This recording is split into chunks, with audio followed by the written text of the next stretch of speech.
Hi, hello there. Welcome to my channel and welcome to Genshin Impact. In this episode, we are gonna start doing this quest, the Wingless one of Tlalocan. Let's turn this on. Yep.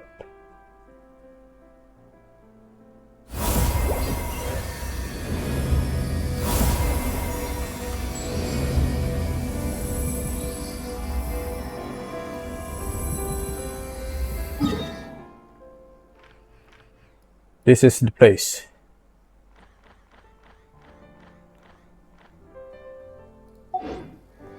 Let's get on with this. Follow me.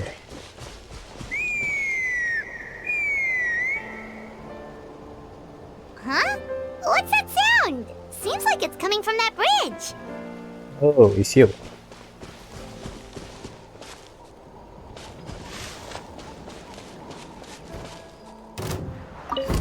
Ah. Oh, oh. Hey. Just leave me alone, bro.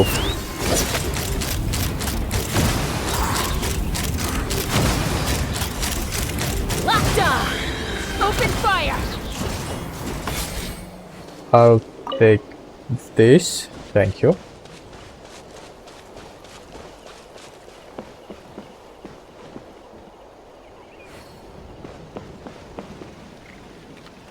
Koyilur.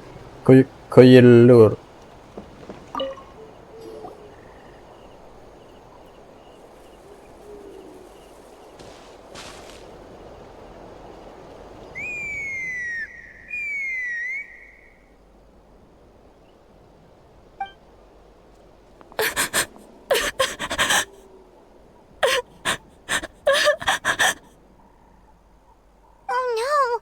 Why is she crying? Should we go check on her?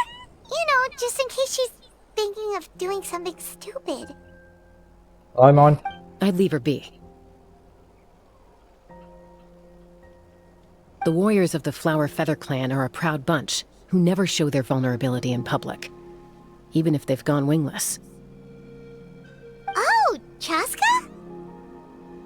Good to see you again, Traveler and Paimon. Before we carry on, let's get a little further away before Koyer notices us. Chasca, how do you spell that? Coiler.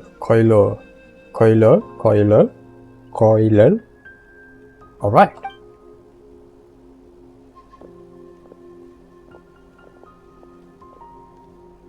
So, that girl on the bridge, Koyer, you said? Should she really be on her own right now? With the mental state she's in, it just seems risky. Another mental illness again. Don't worry. That's exactly why I'm here. Elder Allpa sent me to keep an eye on her. If she does attempt the unthinkable, I'll swoop in and catch her. I doubt it'll come to that, though. She's a fighter. A warrior, in fact. One who aimed for the sky. However despondent she might feel now, I'm confident she'll get through it. What do you mean, aim for the sky? Well, in the Flower Feather Clan, there's an elite flying squad made up of Qucusaurus riders. But it's an extremely selective squad. To become a rider, you need to undergo a trial where you not only demonstrate mastery of the relevant skills, but also win the approval of the Qucusaurus. Very few candidates make it through the process. Okay. Koyer has spent years training for her most recent attempt, but unfortunately she didn't pass. So it's not hard to see why she's so upset.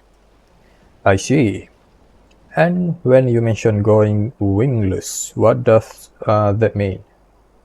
Sometimes, after multiple failed attempts to pass the flying test and win the Qucusaurus' approval, people get so disheartened that they give up on their dream to soar the skies.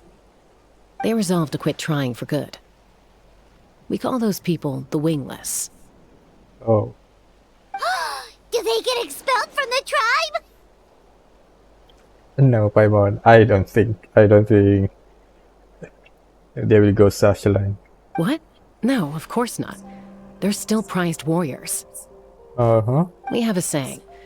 Just as the Qucusaur treasures every feather on its body, so the tribe treasures each one of its children. This hits even harder in the wake of the war. All of our young warriors carry the future of our tribe on their shoulders.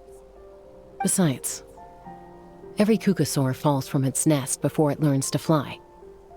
It's practically a rite of passage. Likewise for the Wingless, we always hold out hope that one day, when they're ready, they'll rekindle their dreams and keep trying. Until then, all we can do is quietly watch over them from a distance. Just like I'm doing now. Ah, okay. Paimon hopes she'll get back on her feet soon. Oh, poor girl. Well, from the sound of her whistling, her confidence has been seriously shaken.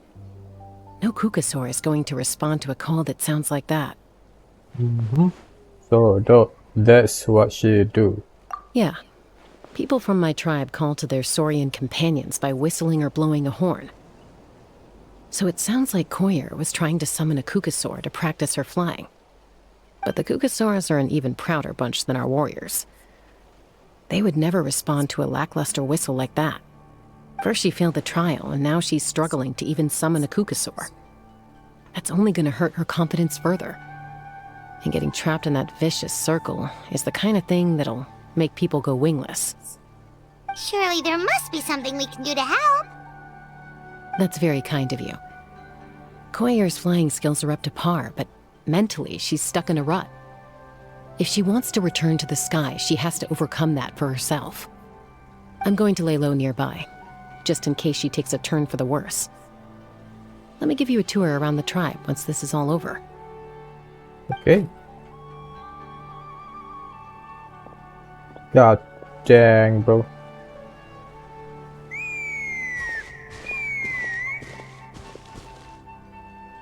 K1LL. That's how she spell it. K1LL. Koyer still isn't giving up.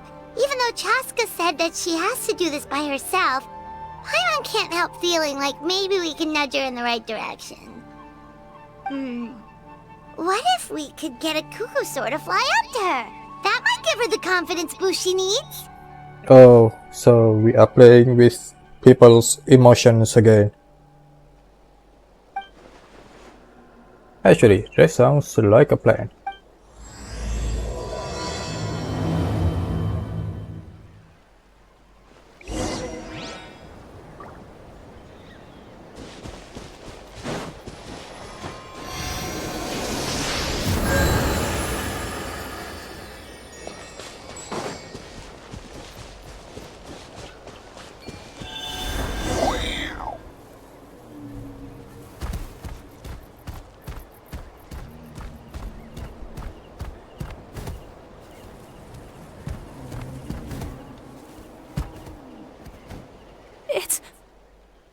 It's a Qucusaur! Oh my gosh! Is this really happening? I did it! I summoned one! I was beginning to think you'd all given up on me completely. Thank you. Oh, thank you! Looks like her mood's lift. Now do it till she's not looking and fly out of here. Excuse me? Would you mind if we did some flying practice together? Right now? Oh. I think I know where I went wrong in the test now. I need to maintain a higher speed on my turns. So, I just gotta practice my bell tail slides and split S maneuvers. Split S maneuvers. Oh, that's not good. Yikes. They will sound complicated. I'm out of my depth. This is too dangerous. Also, I really Yeah. want to try some stall turns and cobra maneuvers. Crikey, I never even carried a passenger, let alone while doing all that. I need to get out of here. Huh? That sounded like a whistle. Is someone else trying to summon a Qucusaur? No, my chance. Hey! Wait! Wait!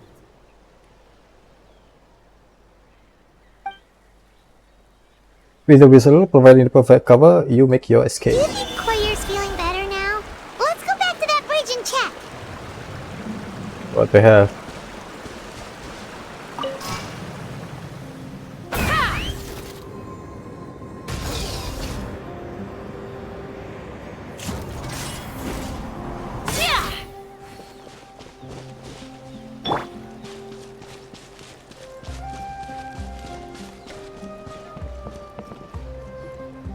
Chasca! I summoned a Qucusaurus! They do still respond to me after all! Although, unfortunately, someone else summoned it away again before I had a chance to go for a flight. Oh, really? That is unfortunate. But if you can do it once, you can do it again. Keep at it, and you'll pass the trial eventually. Okay, okay. You're right. You know, I almost thought about giving up, but I'm glad I didn't. Hey, Chasca, how's Koyer doing? Huh? Who are you? And how do you know my name? Yikes. These are my, friends. The Traveler and Paimon. You came up in conversation the other day because I was telling them about up-and-coming warriors in our tribe. Oh, the Traveler, huh? So that's you. What do you mean up and coming? I'm closer to being wingless than I am to passing the trial. Anyway, we haven't met before, have we? You look so familiar somehow. Maybe you saw him in the stadium? Or anywhere, really. He's been all over Natlan lately, so it's not surprising that you've seen him around. If you say so. Yeah, that must be it. Koyer, Chasca. Oh, look at him. Look at her. Oh, that's right. Here you are. I've been looking everywhere for you two. Oh, Elder Allpa! What's the matter? I thought I should tell you myself. We're going to redo the flying trials. Oh, she has a vision too. An animal vision. Redo them? How come? This is so unexpected. And I can't believe you came out here just to tell us that in person. It's embarrassing to admit, but due to time constraints, we didn't do a proper inspection of the arena before the last round of trials began. Then we started to notice many candidates performing worse than expected. So we redid the inspection afterwards and found a number of issues which likely impacted candidate performance. This was entirely our mistake, and I apologize unreservedly. I know it doesn't make up for it, but I thought bringing you this message in person was the least I could do. Oh, okay. Chasca, these people you're with, are they the Traveler and Paimon? Yep. Huh? You've heard of us? I have indeed. Gathering intel is an essential part of being a warrior. Plus, you've already made quite a name for yourself in Natlan. Actually, I've been meaning to invite you to enjoy our tribe's hospitality for some time. Hospitality? Oh, that includes food, right? It's always food. Of course it does. If you let us host you, you'll be treated quite lavishly. Mighty warriors are highly revered in our tribe. Besides, we still owe you for your help during the war. Without you, we would have suffered far worse at the hands of the Abyss. So I like the chance to show you our gratitude on behalf of the whole tribe. But Mighty still, warriors, plural? So Paimon counts too? Paimon's starting to like you a lot. That should go without saying. Your flying skills are the envy of our tribe. that's a good point. The Flower Feather clan seems like a really nice bunch of people. We definitely need to take her up on this offer. Last time I was just flying with it. We never got to check the place out properly. Yes. Well, I'd love to stay, but I'm afraid I still have to inform the other candidates about the retrials. With our younger generation's future on the line. There's no time to lose. Wait, Elder Allpa! Let me help! The sooner everyone gets the news, the better. Very well. In that case, Chasca, could I leave you to entertain our guests? Sure thing. Okay. Let's meet by the obsidian totem pole later. Koyer, let's get going. Koyo, just that. Koyo. Okay. Allpa and Koyo fly away, riding a Qucusaurus. Alright, they're out of earshot. I'm just gonna come out and ask. That Qucusaur who responded to Koyer's call, that was your doing, wasn't it? I grew up with these creatures. I could tell something was off the second I saw it. His whole demeanor seemed less like a Qucusaur and more like, well, you. So I figure you must have been pulling the strings somehow. I can believe you saw through it. He looked very flustered when Koyer asked for a ride, so I whistled to give him a chance to escape. And judging by the look on your face, that was a welcome intervention, huh? It's all right. If you'd rather your hidden talents remain hidden, I respect that. I won't press you for answers, and I'll keep my speculations to myself. You're the kind of person I'd still trust even if you had superpowers. I know you'd use them for good. Yep, technically I deceive Koyo. Does that count as for good? Yep. We deceive many people now. I think the ends justify the means in this case. She just lacked confidence, and you helped her resolve her internal conflict. If you hadn't intervened, I likely would have gotten my mom to help out instead. Although, having said that, there's a small chance she might have recognized her and seen through the whole thing. That would have done more harm than good. Mom, that Chasca mentioned is a Qucusaurus. I don't know much about that. Well, luckily no harm was done in the end. Yeah. Anyway, if you're free now, how about I give you that tour I promised? Uh-huh.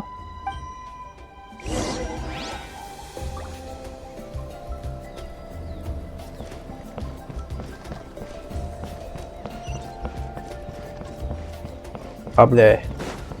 Adventure time! Can we teleport? Yes. We have been here the last time with Ian-san in the Art Conquest.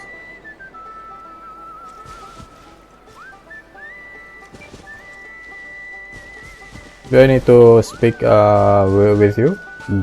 Copa. Oh. That little rascal.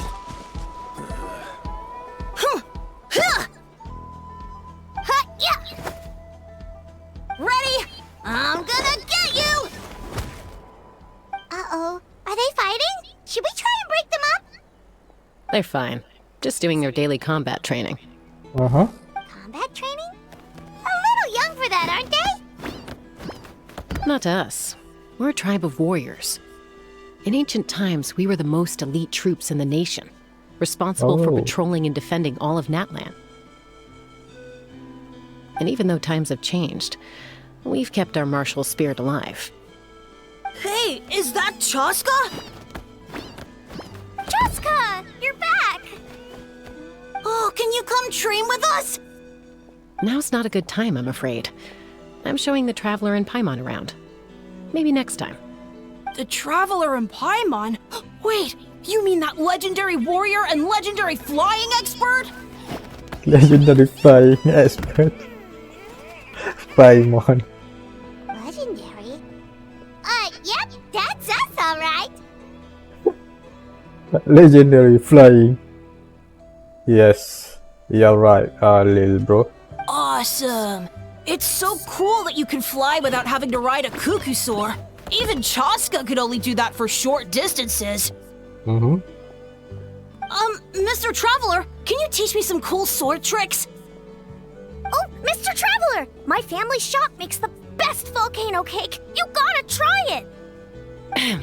Let's behave ourselves, everyone. These people are here as our guests. They're going to meet Elder Allpa in a few minutes anyway. Kotini, Instead of being jealous of other people's talents, why not work on developing your own?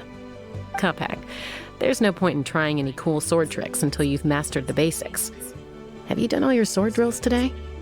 And Yatlan, easy does it, okay? Not every conversation has to turn into you plugging the family business. Okay.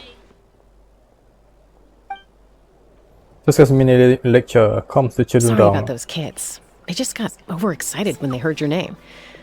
Hope it didn't bother you too much. Nope. This is a volcano cake that Yatlan forced into my hands. She said to think of it as an apology gift. Whoa, it smells amazing! Traveler, you want some? It does smell pretty good. Tastes nice too. That's good. Yatlan will be thrilled. By the way, Chasca, those kids really adore you. You're way better with them than Paimon expected. Paimon figured you'd be more... aloof, maybe? Aloof, huh? Well, to be fair, there was a period when I was like that. Around the time when I first joined the tribe. But it's a terrible attitude to have as a peacemaker. It tends to turn situations that could have had a peaceful resolution into a stalemate that can only be resolved by force. Resolved by force, meaning beating both parties into submission. Yep, exactly. As long as other options are available, I try to avoid that at all costs. Someone once told me that peace imposed by force will crumble in a matter of days.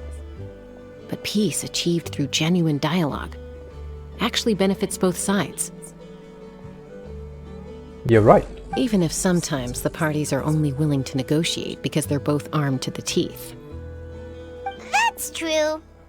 Hey, Chasca!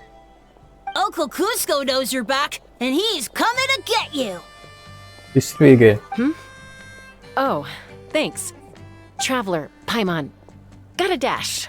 I'll meet you at the totem pole up ahead. You can't miss it. It sticks out like a sore thumb. Wait, are you running away?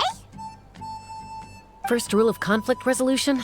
Grab the fan and run before the you-know-what hits.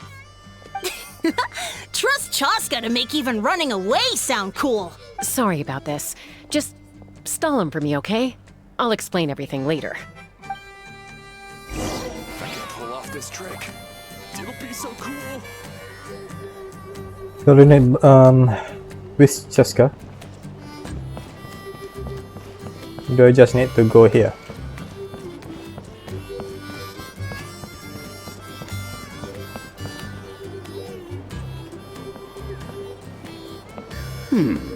A golden-haired outlander and a white flying object. You must be the traveler in Paimon. A white flying object. I heard Chasca was with you, but I suppose she's run away again, has she? Sorry, who are you? Yeah. I don't know what you're talking about. Who am I? Only her father. She's supposed to go for a checkup every 3 months to see how her abyss condition is doing. We both agreed on it. But she's already missed 3 checkups this year. That's 3 out of 4. Yes. She got exposed to abyssal energy as a young child. Then her birth parents abandoned her. It's lucky those wild Qucusaurus found her when they did, or she wouldn't have made it. They took her under their wing and raised her as one of their own. Oh, so that's how that Qucusaurus is her mom.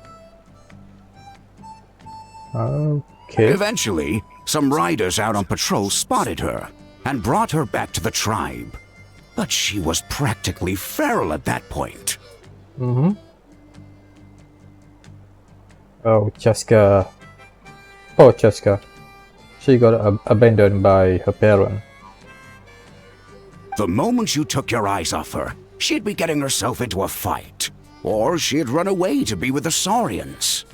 She seemed to prefer them to her own kind. She might as well have been a Saurian in human form. Yes, because that's how she grew up. With a Qucusaurus mom. That must be the aloof period she mentioned, right? Sounds like there was more going on than just being aloof. Oh. Yes. We later discovered that her exposure to the abyss had planted seeds of conflict in her heart. So, we started trying to bring it under control. But ultimately, she's the only one who can control it.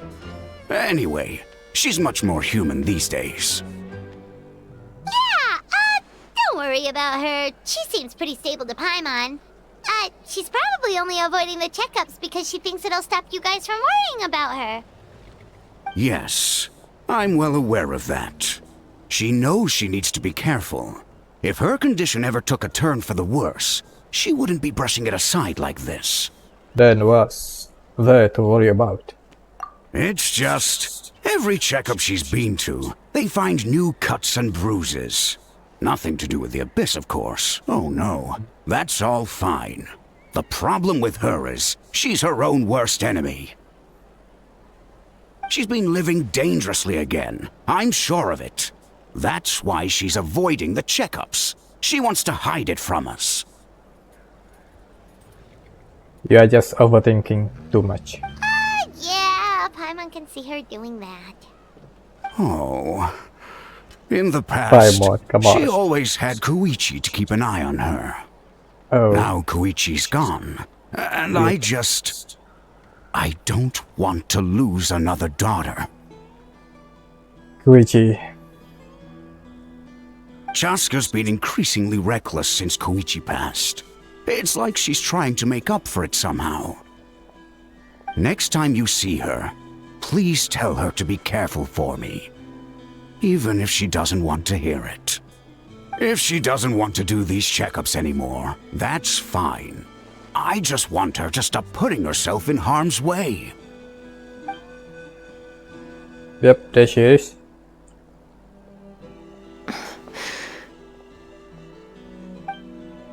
Cusco rambles on about Chasca and Chuichi. You patiently listen until the bitter end. Oh, that must be long. Where did the time go? We should be back up with Chasca before it gets any later. To get to the totem pole, we need to head north, right? North? That is north. This is east.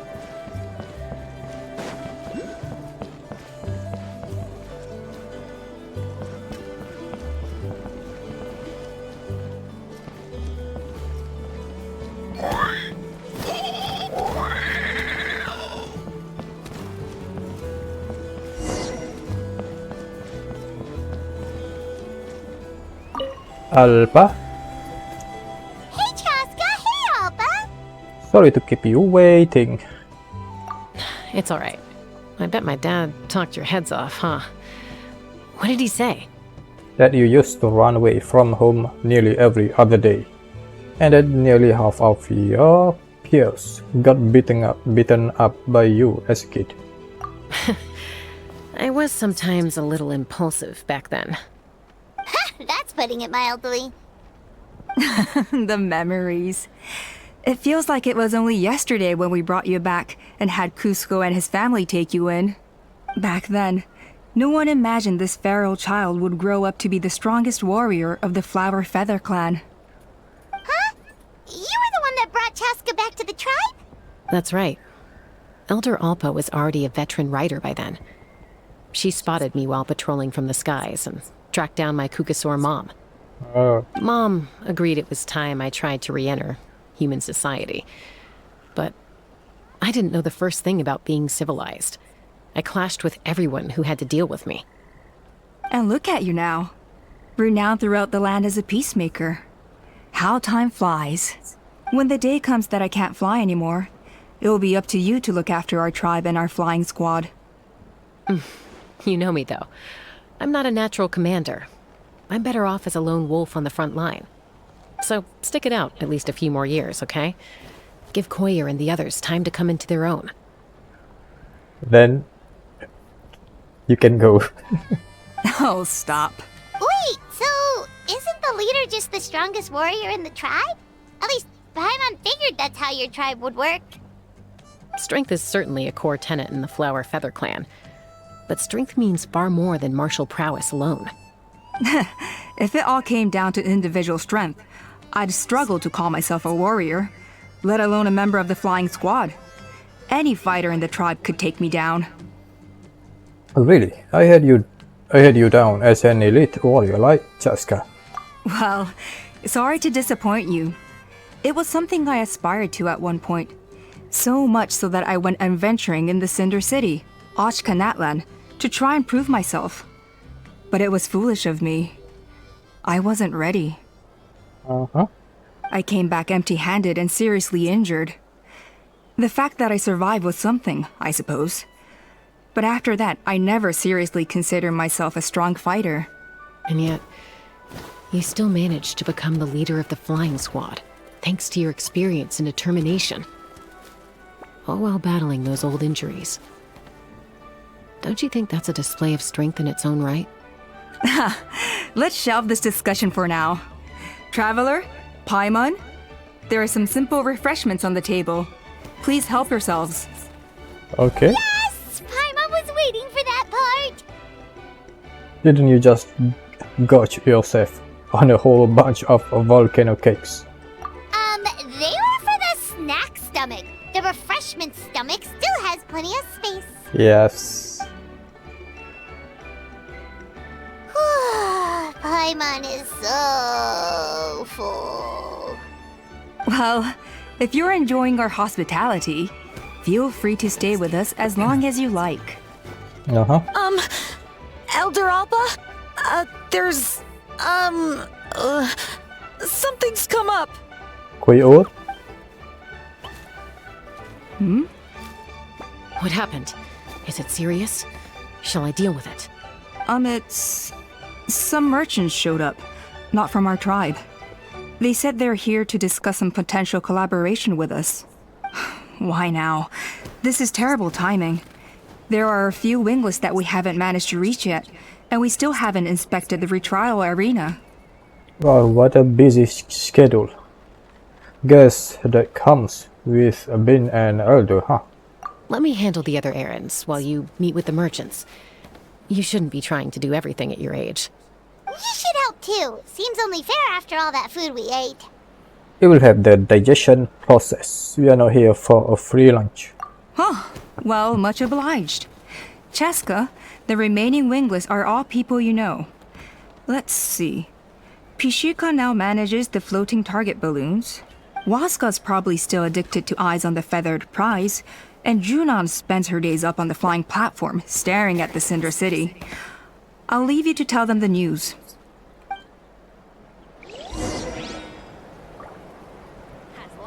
Just go for it. Just tell the news, that's all. Talk to the Wingless.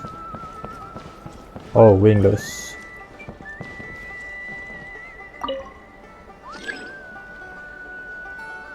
Ah. Okay. Are you sure you don't want to reconsider, Pashika? I appreciate it, boss. But honestly, I'm pretty happy with my life nowadays. Pashika, they're redoing the flying trials. Huh? Mutoda? Ah, did Allpa send you? I was just telling Pashika the news, actually. The way things are with the tribe these days? I mean, you don't need me to tell you. This here is no future for a seasoned warrior like you. Ah, come on, boss. Do you have any idea how long it's been? I've been wingless for years now. I'm not cut out for that anymore. Of course, I'll do my part if we ever need to defend the tribe. But there's really no point in me trying out for the flying squad now. I've already made my peace with it. Not everyone has what it takes to return to the sky after going wingless. Elder Allpa's perseverance is something else. And it's okay if I'm not destined for greatness. I might not have the Qucusaurus approval, but with my hot air balloons, I can still reach the skies. Handling these balloons every day, seeing how the customers react, the looks on their faces, that's enough for me. Finding something you love doing can be just as hard as passing the flying trial. It's worth holding on to. Fair enough. It's your choice. I won't force you. Oh, by the way, you should try taking a balloon ride if you've got the time. Once you've been up there for yourself, you'll see why I love it so much. I'm a little busy at the moment, but next time for sure.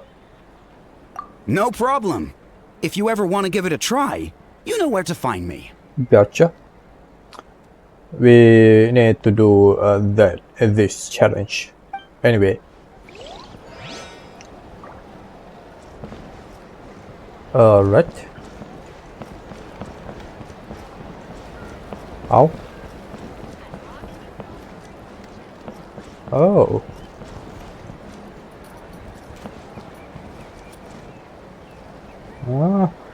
Uh-huh.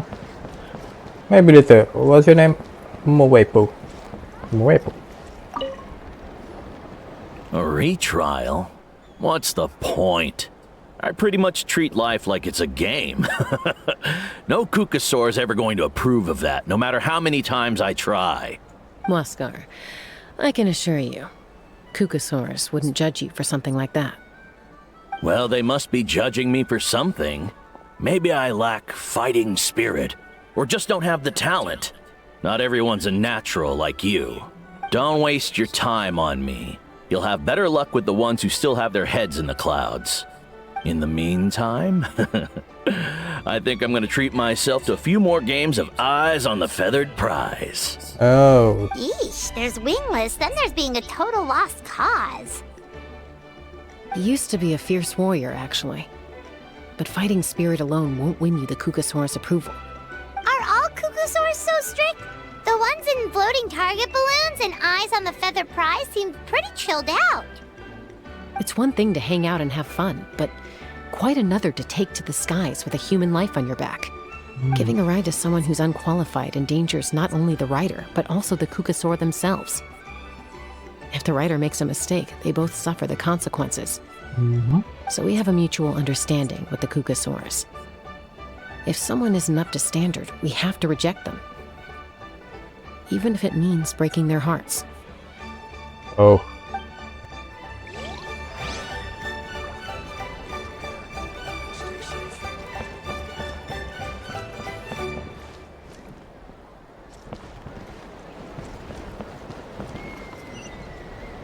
Off we go!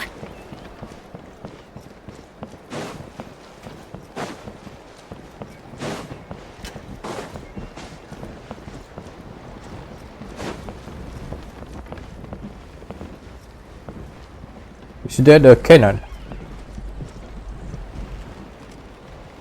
Yes, there's a hand cannon. Qucusaurus are our cherished companions. Zunan.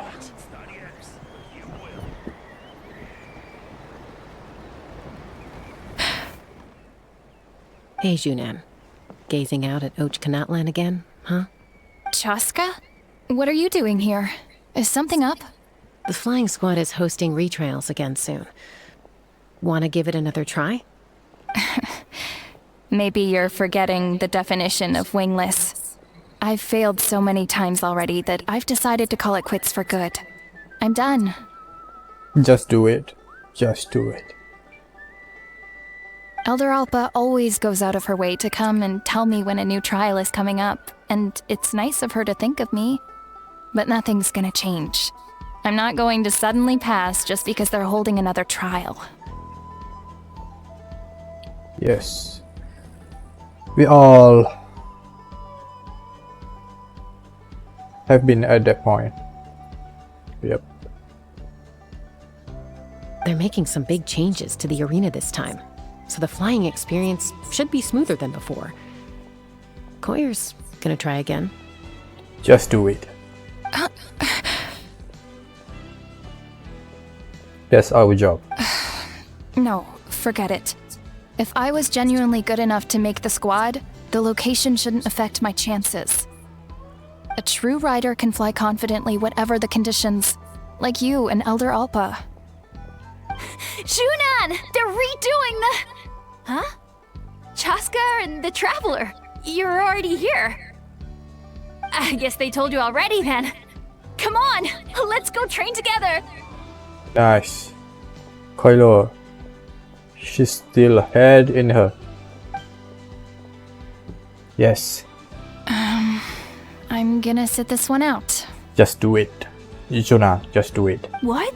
Why? But you've always looked up to Elder Allpa. She went wingless after her injury and spent years drifting, but even she came back and made it in the end. If she can do it, why can't you?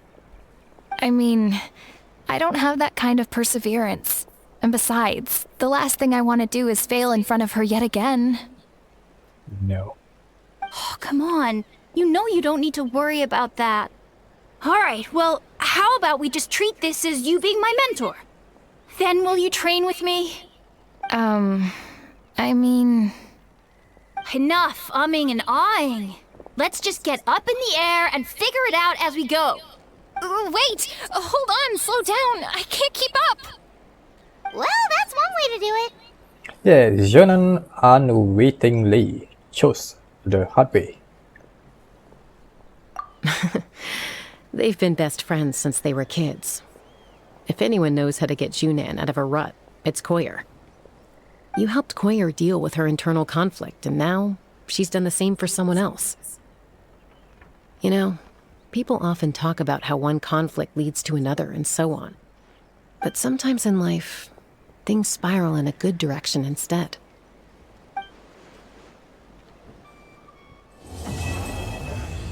K1LL. We've notified all the wingless on the list now, right? Where's your next? The trial Alright. arena. It's not far from the tribe. Oh, there. Let me see.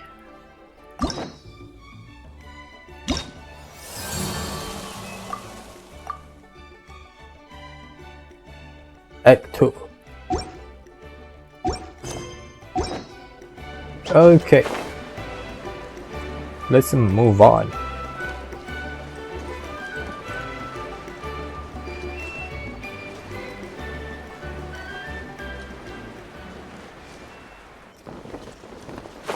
And where is this arena?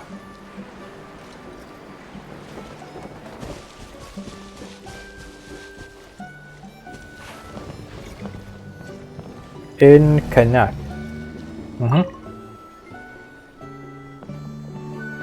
Oh, hey there, Chasca. Did Elder Allpa send you? Yeah, she's got other things on her plate right now. How are things looking here? Well, the inspection revealed numerous blockages all over the trial arena. It looks like they're the results of ley line disorders caused by repeat abyss invasions. Theoretically, we just need to clear those obstacles, and the arena will fill up with gaseous phlogiston again. But that's proving difficult to achieve in practice, for all sorts of reasons. Let's leave it to me then. Why don't you head on down and check things out for yourself? Feel free to ask the staff for more details. The night before the trial.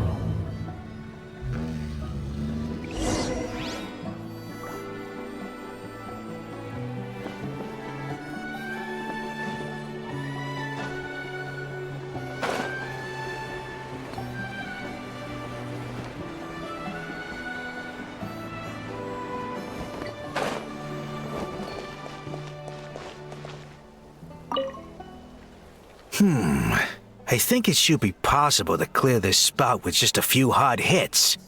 Yes, I already see explosive barrel beside it. But there are signs of strange life in here. Meddling with it might be dangerous. Okay.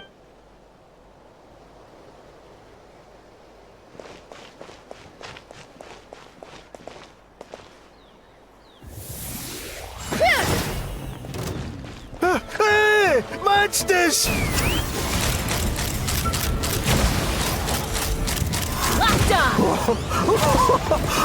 I thought I was done for. Oh, this spout should be good now. Thank you very much. Oh, this Chasca is pretty good. That's why.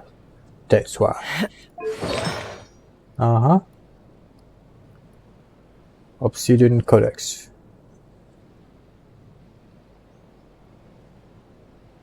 Oh. Obsidian Codex. Okay. Yes. C3, that's why. Uh-huh.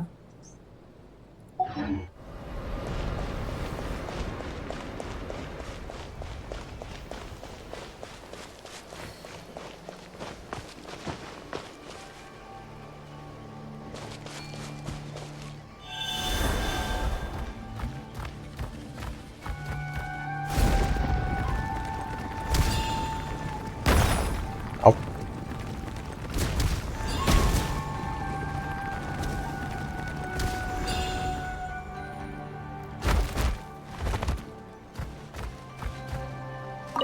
How strange. Why is there so much solid phlogiston here? Well, could be from the Children of Echoes. Maybe it got swept up here due to the ley line disturbances? And I did see those strange markings on the cliff. I can't think of a way to resolve this. Short of going all the way to the Children of Echoes to borrow it to Petlisaur. They just use that. Or maybe I'm the only one who can dwell in this thing. Uh-huh. Okay.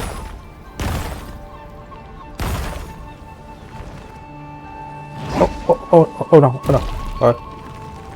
What happened?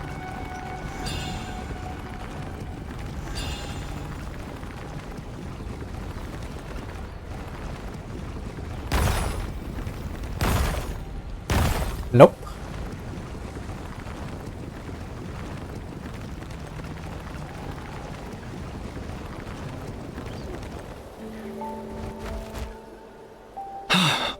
Oh, are you here to help? Thank goodness. There's no way I could do all this by myself. So the blockage here has to be cleared using a special bomb, but carrying explosives up that steep slope would be a recipe for disaster. If I dropped it or slipped and fell, I'd be blown to bits in an instant. So, my plan was to transport the bomb to the other side, then send it over in a hot air balloon. All I need now is for someone else to strike the balloon at the right moment, dropping the payload right on top of the spout, and problem solved. What do you think? Simple enough, right? You think I can handle that? Is that hot air balloon up there yours too? Huh? Oh, that one. No, I've got no idea who that belongs to. Or how they got it up so high. I just wish I could fly up there and check out what kind of tech they're using. Ah, well. Getting the trial arena back in order is more important. I'll head over and set up now. Let me know when you're ready.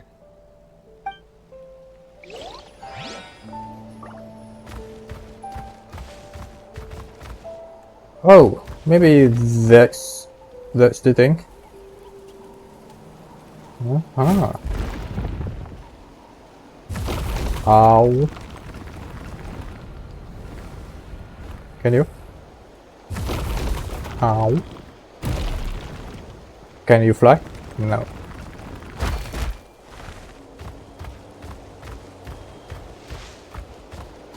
We need to go up here.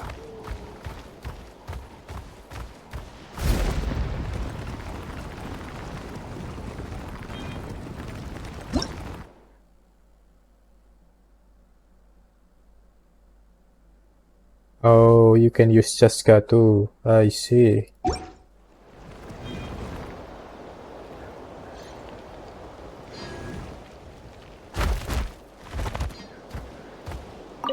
This is crazy. I put all of my strength into it, but it just won't break. Maybe Inkanak was right after all. If a stable structure is formed inside the solid phlogiston, I'll need to hit all the weak spots at the same time to break it. I gotcha. But how am I supposed to do that? Chasca can do that. Alright, Chasca. It's your job. Take me up! Locked on! Uh-huh.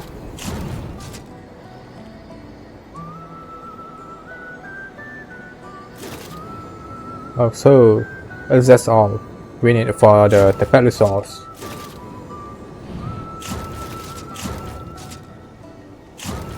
Can you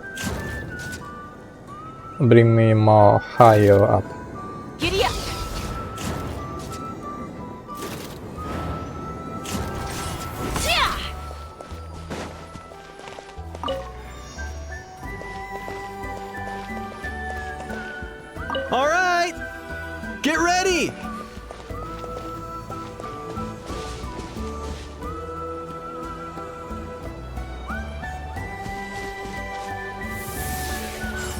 Maybe here.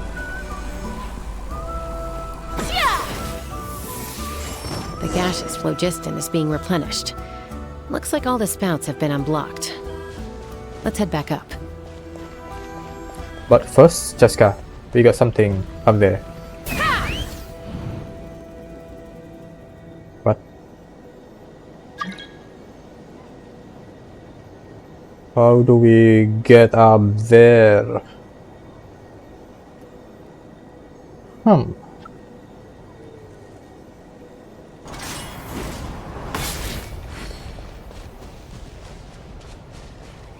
Return to the village.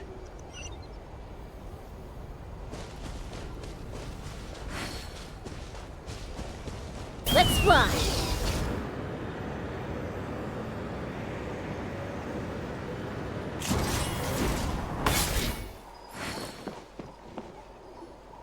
Wow, you took care of everything in no time at all. Incredible work. Now we just have to wait until the gaseous phlogiston is fully replenished. Then we can kick off the retrials. Actually, Inkanak, I'd like to do a test flight first, just to make sure we're not missing anything. Could you arrange that for me? Huh? But you only just finished getting the arena ready. There could still be other hazards we're unaware of. All the more reason to have me test it out. Think of it as another inspection. I guess you're right. With your flying skills, you won't be in any serious danger, even if there are hazards we overlooked. The conditions in this area seem a little unstable, but a test flight is the only way to catch any lingering issues. All right, I'll get things set up for you. Just let me know when you're ready. I'm ready.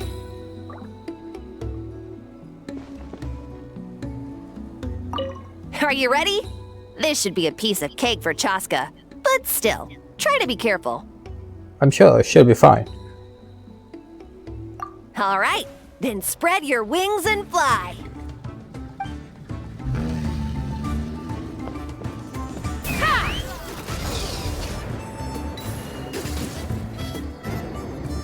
Giddy up! Let me charge. No?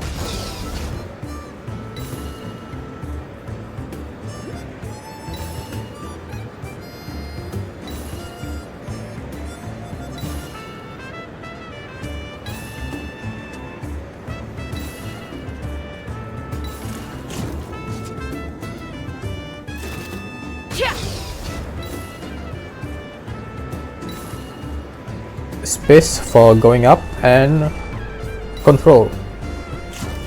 Yes, control for going down while in flight. Control. Yep, and space while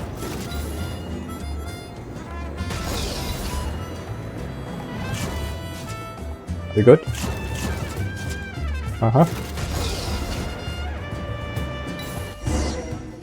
No. That was amazing. Paimon couldn't take her eyes off you. So, any further issues with the venue? No, nothing major. Give it a few days, and we should be able to conduct the trials. Help! Help me! You're from the Flower Feather clan, right? Please, come quick, you've got to help us!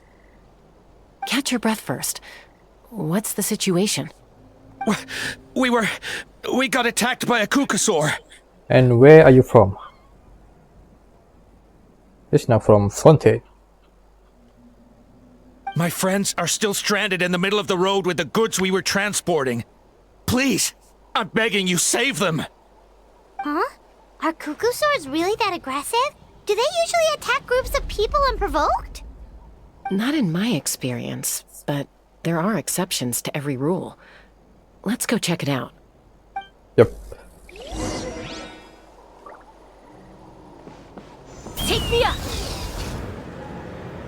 Ouch! I've never seen such an aggressive Qucusaurus.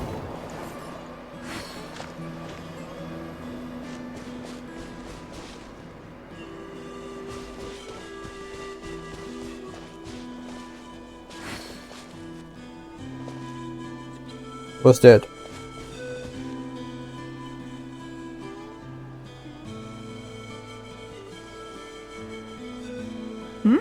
Chasca? Traveler? This is a surprise. Elder Allpa? Huh. So, where's this aggressive Qucusaur we've heard about?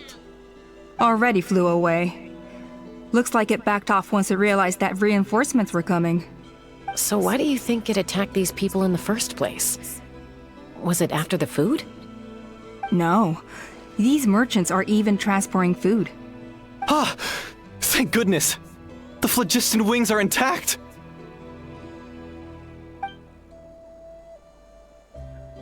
Phlogiston wings? Yeah, they are from Fontaine. Thank you so much for coming to our rescue. These phlogiston wings are our most prized goods.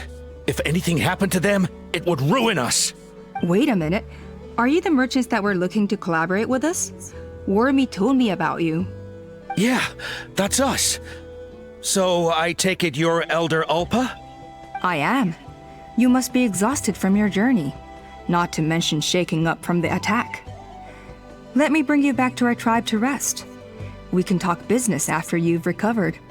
But Elder Allpa, what about the Qucusaur attack? Well, our guests here weren't seriously injured, and their goods are intact. Perhaps that Qucusaur was just having a bad day. There are so many of them around here. You'd expect something like this every once in a while. I don't think we need to pursue it any further. More importantly, how are the preparations for the flying trials going? Is everything in order over at the arena? Everything is on track. The trials will be about to start very soon. Huh? Did you say flying trials? What a coincidence! Sounds like a perfect use case for our phlogiston wings. You'll be pleasantly surprised by what they can do. Oh? Oh, maybe this is all not, coincidence? Oh, really? Now I'm intrigued. Well then, let's forget all about this Qucusaur attack for now. We have some serious business to discuss. Oh. This sounds not suspicious at all. Huh? So that's it? That all went smoother than expected. Well, guess we'd better get going. Huh? Chasca? What are you looking at? Yeah, Chasca sensed something. Oh? Oh? A blood-stained feather. The incident is forgotten about. I'm pissed. Return to the Flower Feather clan. The next few days are uneventful.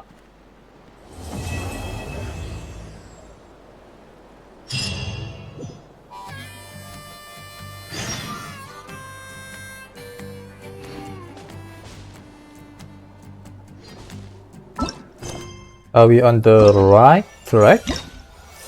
Yep. Alright, Act 3. Let's get on. The Flower Feather clan should be about ready to hold the new flying trials by now. Let's go check it out. Let's.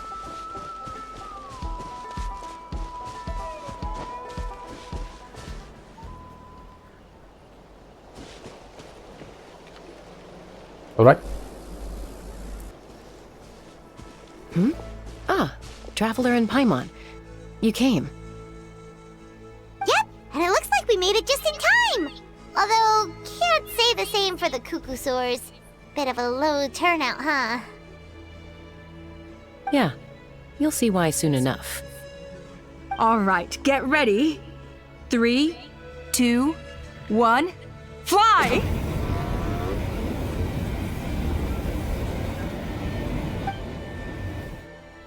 Whoa! We're really flying! Oh. I feel light as a feather.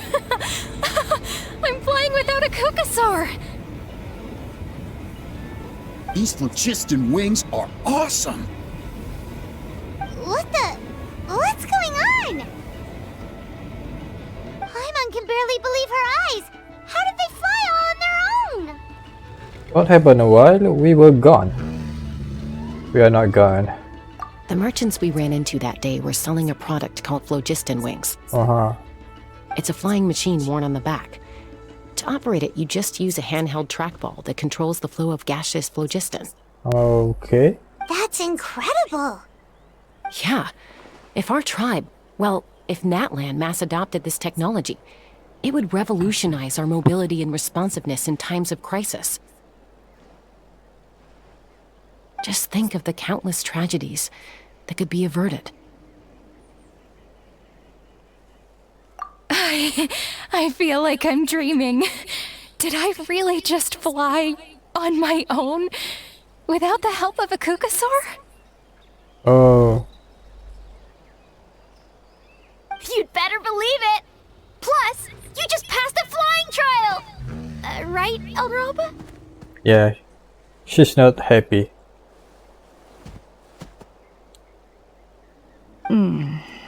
Yes.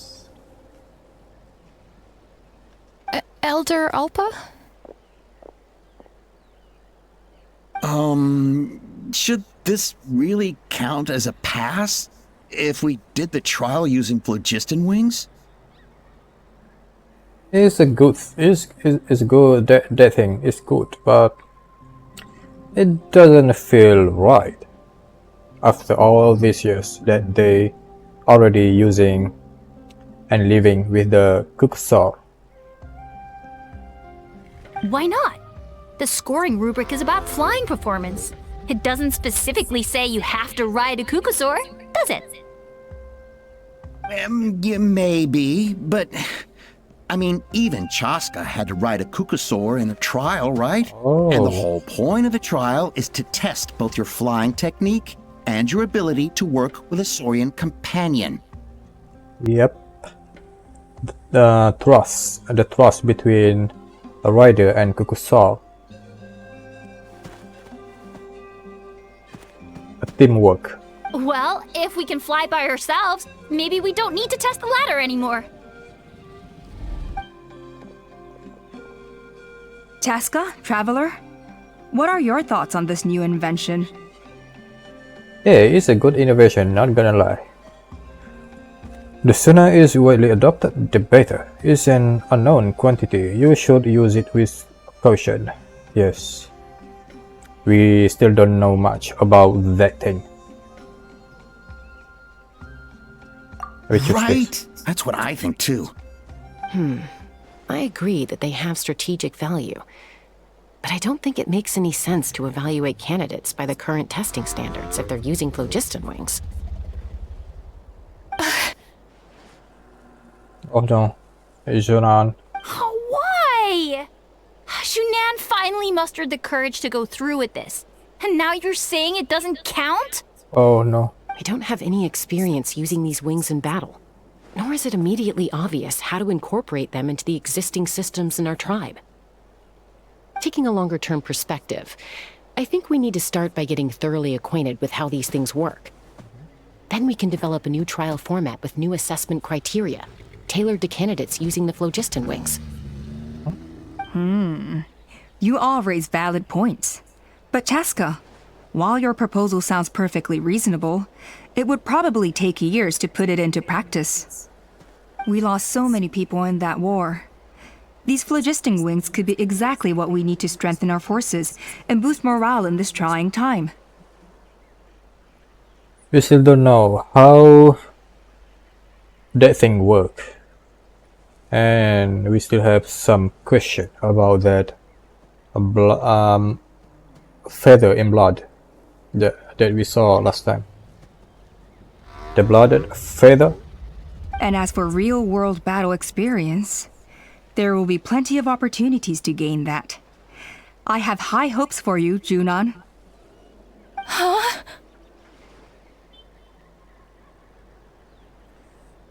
Yep. Hey, stop staring into space! Say thank you! Oh, thank you. Thank you, Elder Allpa. You have nothing to thank me for. Remember, the way you got your wings back was by relying on yourself. Oh, Elder Allpa! Bad news! Qucusaurus are attacking the merchants again! Uh-huh. Again? Okay, everyone, stay put while I... Huh? Chasca? Yeah, Chasca. Guns and wings. Why Okay. did Chasca rush off like that? And This then is- Elder Allpa and the others too? Anyway, let's go see what this is all about. This is all too suspicious. Are you far? Let's fly.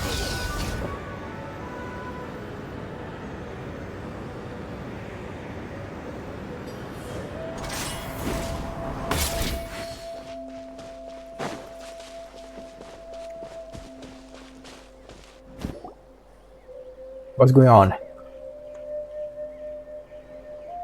Oh, it's back!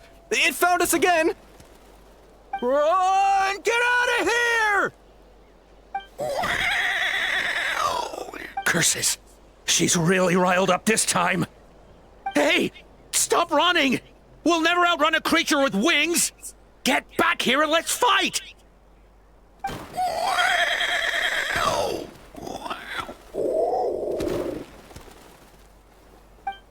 Stop! All of you!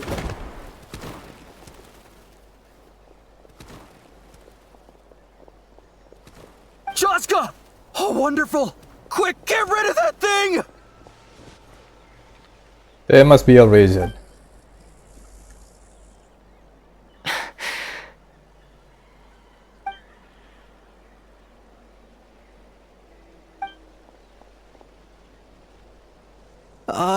What's going on?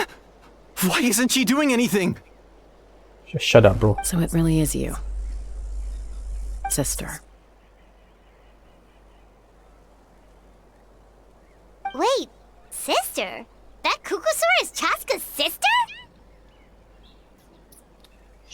Maybe her siblings from her Qucusaurus mom.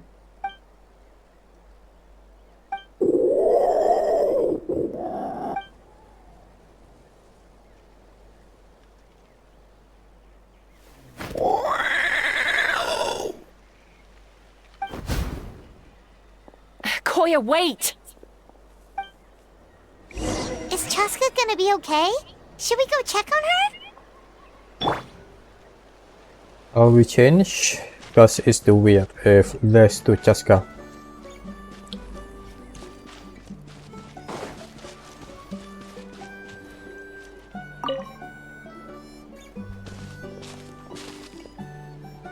Chasca?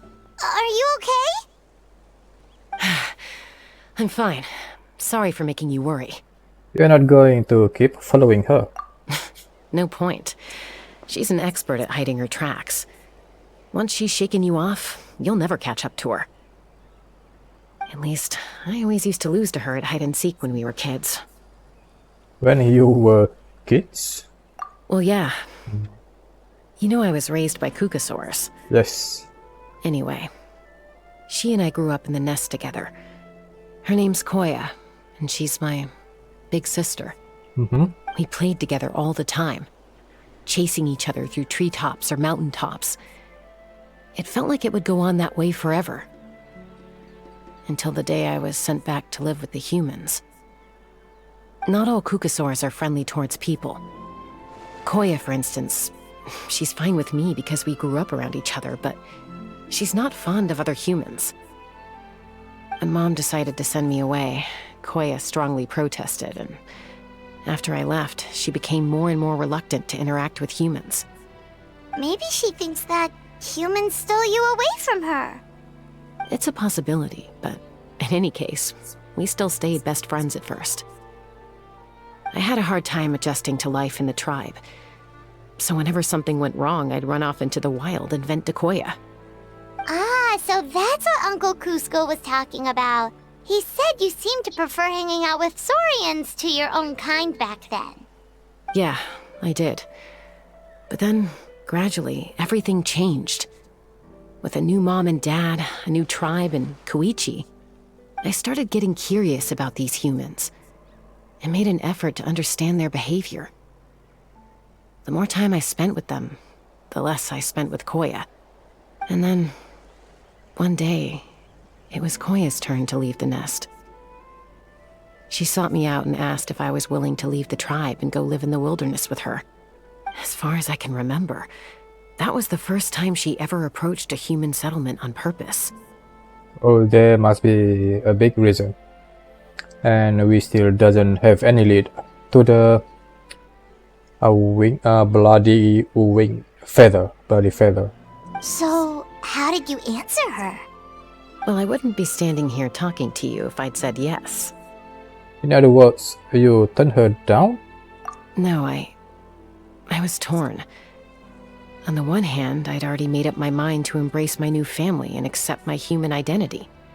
But I also knew that Koya wasn't a fan of humans, and I didn't want to disappoint her. She took my hesitation as an answer. She saw it as a personal betrayal, threw a huge fit, and then flew off. We hadn't seen each other since, well, until today. Not for a lack of trying, though. I tried asking Mom where Koya's new nest was so I could talk things out with her. But Koya had already asked Mom not to tell me where she'd moved to. It must be hard for Mom, being stuck between her two daughters. So I didn't press the issue. And I didn't go looking for her. But after today's events... If things carry on like this, I need to make sure I find her before anyone else. Even if she doesn't want to see me. For now, let's bring the wounded back to the tribe. And see what Mutota and Elder Allpa have in mind.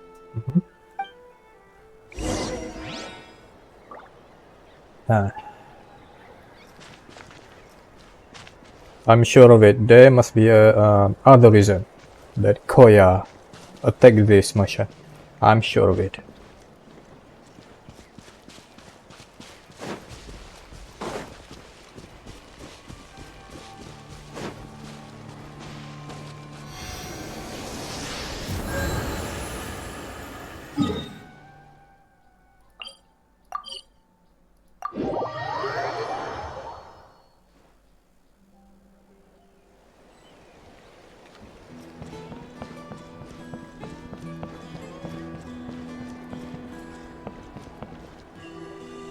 After tending to the wound, Mutota gathered everyone. I hear there's been another Qucusaur attack.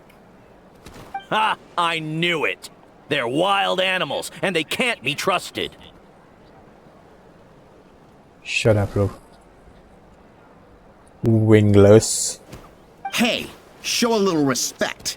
The Qucusaurs are our partners. Yeah. Maybe in the flying squad, but they don't give a hoot about the rest of us. This guy. So this is must be why he's wingless. Well, now that we have the phlogiston wings, do we even need the Qucusaurs anymore? Oh, that question. That's not good. Are you kidding? How are we supposed to protect our tribe without them? I didn't mean it like that. Huh? Protect our tribe? Or are you just scared that your precious flying squad will lose its prestigious position? You take that back! Oh no. Things are changing so quickly. Chasca, there's a conflict emerging there. Aren't you going to nip it in the bud? The whole tribe's talking about this now. Breaking up a single fight won't solve anything. The real source of conflict here is the phlogiston wings. And what happened with Koya. On any other day, people would just brush this attack aside. After all, clashes between wild Qucusaurs and humans are no more common than those between people. But now that the phlogiston wings have entered the equation, it sparked a debate over whether our tribe needs the Qucusaurs at all. I worry that we risk repeating the mistakes of the Cinder City. Back then, Lord Ochkan's hatred of the Saurians nearly destroyed the peace forged by the Pyro Archon. Chasca, to prevent things from deteriorating further, I'd like to task you with restoring peace to the tribe.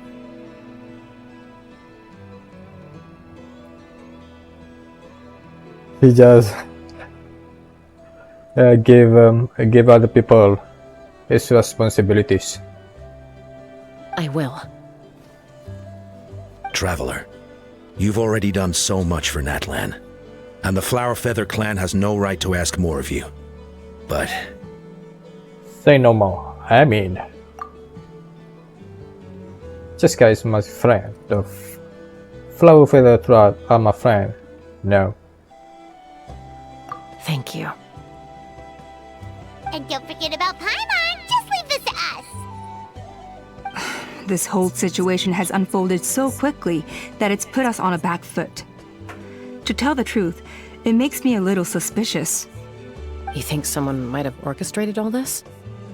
It's possible. Leave it with me. I'll look into it. Also, Chasca, could you try to keep a low profile while you're out there digging around? We don't want to give our hand away. I'll do my best. Okay, so where should we start? This all began with Koya's attacks. If we can find out what led her to do it, that should give us something to work with.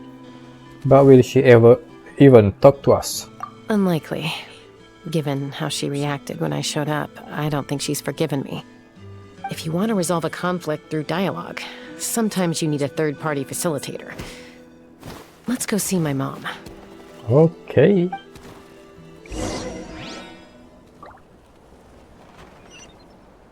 Oh. That is far.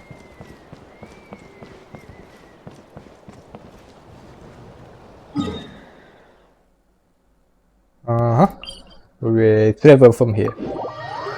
Let's go.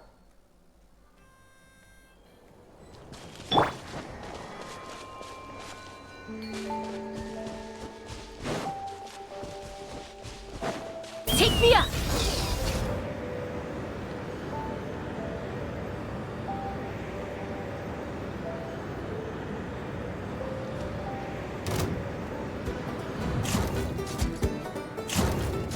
Hey. Just leave me alone.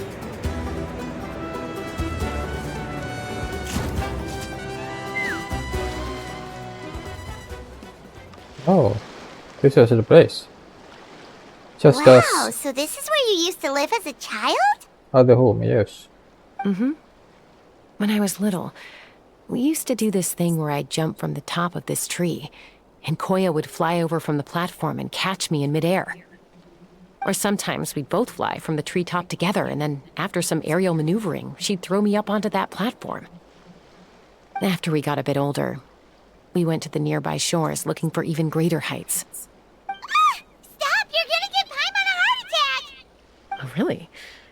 I just thought it made a fun story. I like it. Then I'll share more with you when there's time. Anyway, back to the matter at hand. Gotcha.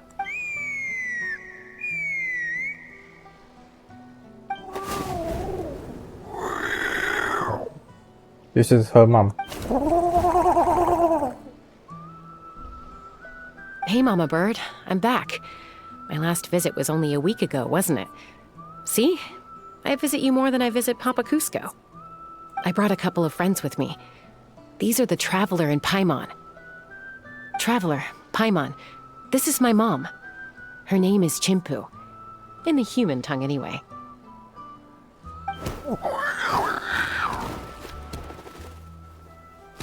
Hi! Do you understand Saurian language? No, not really. I don't speak it as such, but I can sort of get the gist. Although only with Mom and Koya, since I spent my formative years with them. Even then, it's basically a best guess based on their sounds, body language, and expressions. Seems to work about 9 times out of 10, anyway. As for whether Mom understands me, I can't always tell. But somehow we still manage to communicate. Call it the family bond, I guess.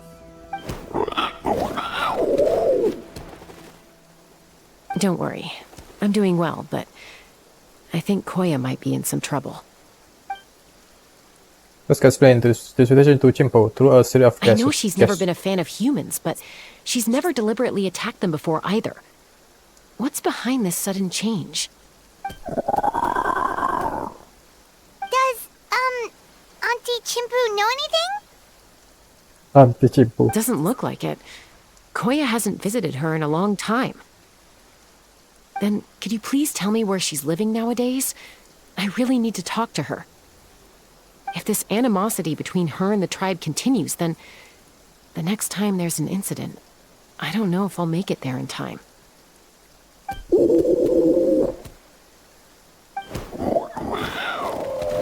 What did she say? She said she'll take us there. Okay. Thank you, Mom.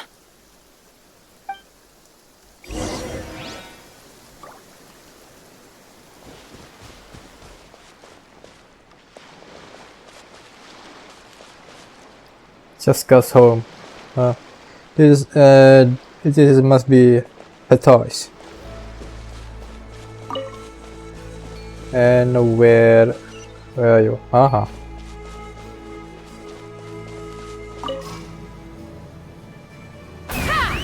Nice.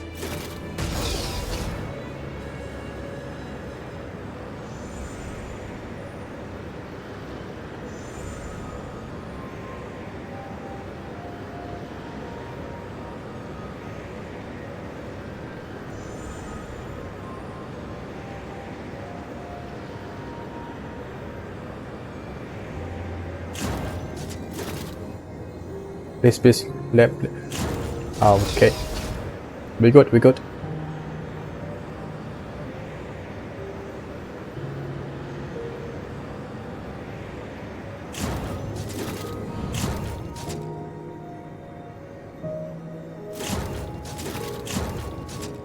This is it. No?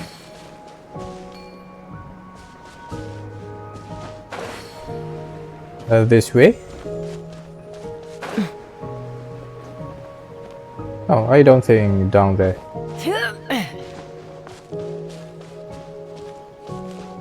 Maybe that.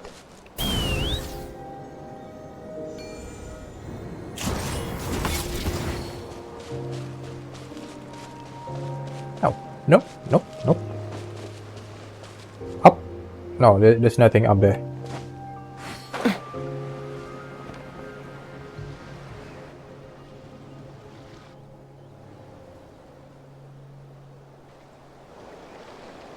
This is a really remote location. Guess she was trying to get as far away from humans as possible. We stay here? Okay. Got it. Traveler. Paimon. Mom says we should stay out of sight for now. She'll talk to Koya first. Got it. Koya is very hostile toward humans right now. So if we show up unannounced, it might just make things worse. Got it.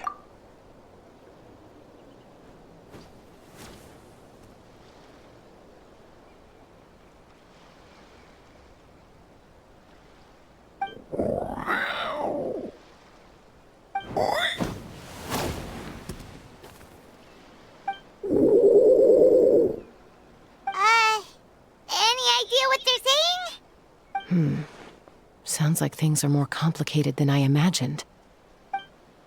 There's evidence in this area suggesting that Koya might have been the victim of a human attack. What?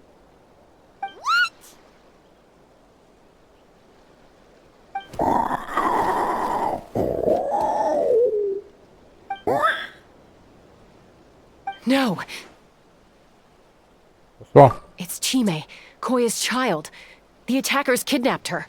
Oh, I knew it. They came over the sea, under the cover of night, and they took Chime. Uh-huh. What the heck? Who would do such a thing? Them. The guy, the three guy. I searched day and night, and finally found them.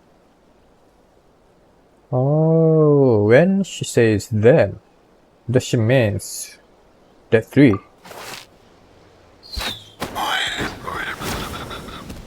Oh, you're done, bro.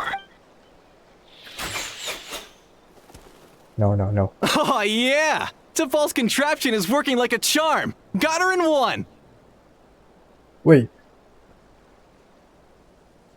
You just killed him. Are you serious, bro? Hey, there's another one! Wait, is that the one that got away last time? Who cares? Just get them all! T'Pol pays us per catch.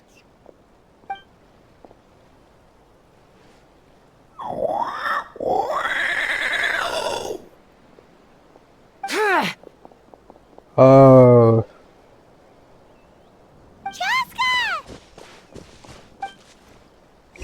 Chasca? How do you get here? Quick, stop her! Oh, you're done. Don't you even think about running away! You're not running away. Chasca. Let's run! Open fire!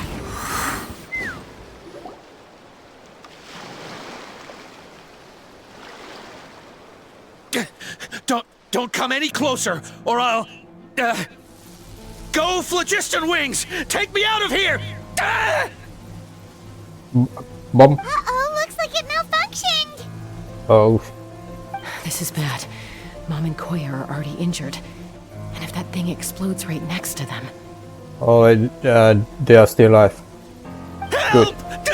Elemental energy suppresses it! Please, someone! Get back!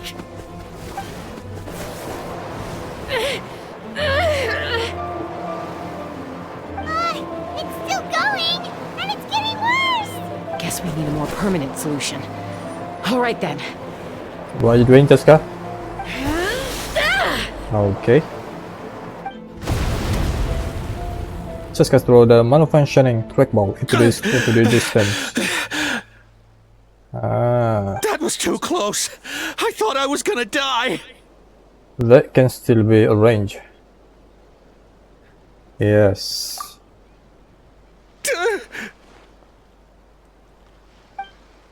Answer us honestly. Were you the ones who attacked Koya before? I am... No, it was...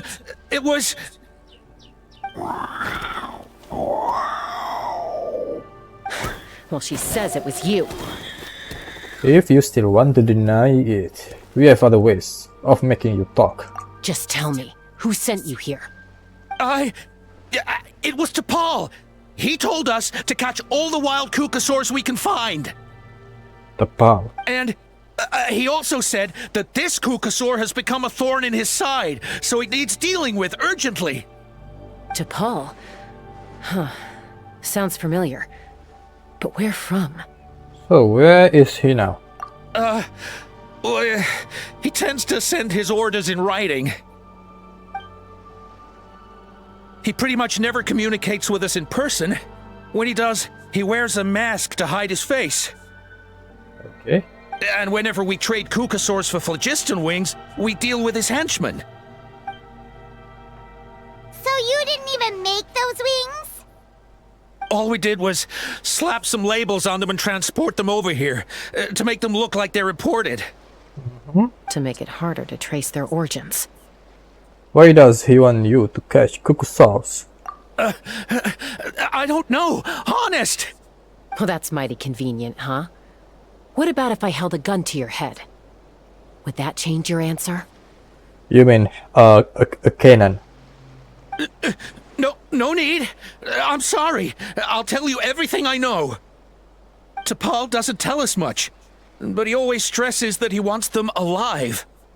So that gives us some clues.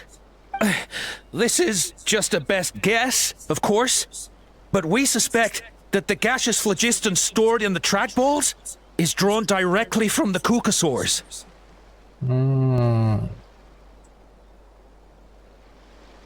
What?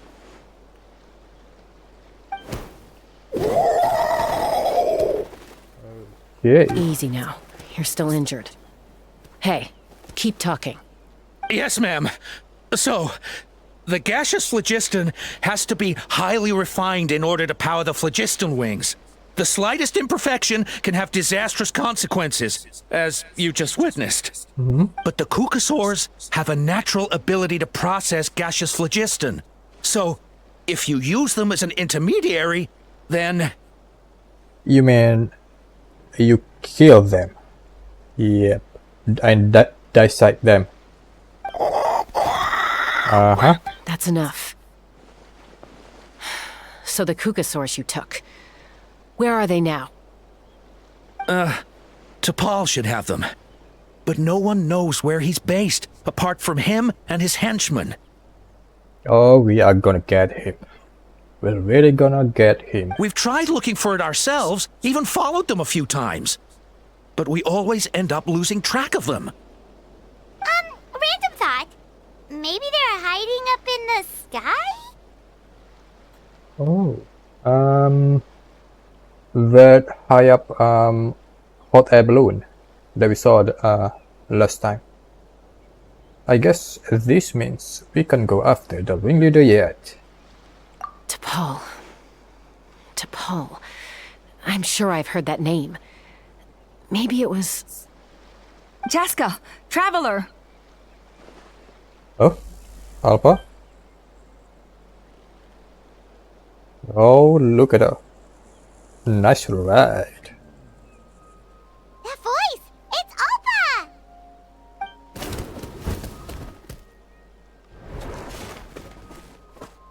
Nice. Elder Allpa? What brings you all the way out here? Well, I was patrolling nearby when I heard the sound of an explosion. What's going on? Let me fill you in. You explained T'Pol's scheme to Allpa. I don't believe it. Elder Allpa, does the name T'Pol ring a bell to you? I feel like I've seen it written down before. Maybe in a list of candidates for the flying trials? Huh? So he's a member of your tribe then? Maybe he's a Wingless. No. If he was a member of the Flower Feather clan, I'd definitely know him. So we head back to the tribe and do some investigating. Oh? Oh, she knows. She knows. Now that you mention it, I do remember a young man from outside our tribe who came to participate in our flying trials once. You were away on a mission at the time, which is probably why you don't remember him. He was a craftsman from the Children of Echoes, but he'd always dreamed of soaring the skies, so he wanted to join our flying squad. The Children of Echoes? That's rare. But despite his best efforts, he unfortunately failed to pass the trial and gain the Qucusaur's approval. In the end, he went wingless and returned dejected to the Children of Echoes. Wingless, huh? Maybe he invented the phlogiston wings to get revenge on the Qucusaurs. Perhaps. Or maybe it's simply his way of dealing with his regrets over his past flying endeavors. Either way, it doesn't excuse his abuse of the Qucusaurus. I'm gonna take these guys back and expose the truth to the tribe. It's time for this conflict to end. Easy, Chasca. Remember what I said about keeping a low profile? The ringleader still hasn't shown himself, and this man's allegation about powering the phlogiston wings with Qucusaurus is only speculation. Bringing these men to the tribe now won't win over any current supporters of the phlogiston wings. In fact, it may even escalate the conflict further. After all, many are mistrustful of the Qucusaurs after recent events. Is that why T'Pol waited until now to try to capture my sister? I don't know. I mean, he did tell us to spread negative rumors about the Qucusaurs and slip some mora to anyone opposed to them, but... But Koya only attacked humans because they stole her child! Yeah. Nevertheless, we will be hard-pressed to change people's minds while emotions are running high. Unless we have irrefutable evidence. You mean we need to catch T'Pol himself? Bravo! My thoughts exactly. In the meantime, leave these men with me. I'll escort them back to the tribe. I'll take the other members of their crew into custody too. They won't get another chance to stir up trouble. Fair enough. I guess finding T'Pol is gonna be the key to resolving this conflict. Let's hope the Children of Echoes have some info on him.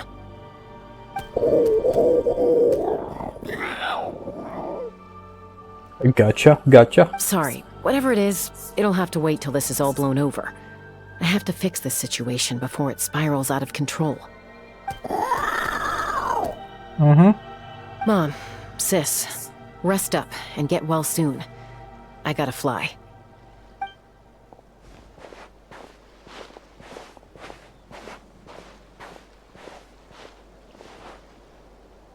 Everyone pass, leaving only Chimpu and Koya. Yeah, I agree. If you agree, go ahead and follow her. Don't worry about me. Mom can take care of herself. Got it.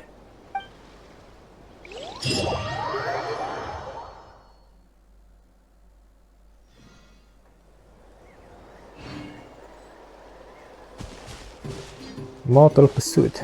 Okay. The path.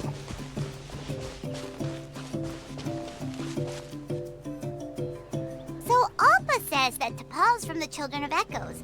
But how do we track him down? Just ask around until we find him? Let's start by talking to someone we know. Kachina. It'll be faster that way.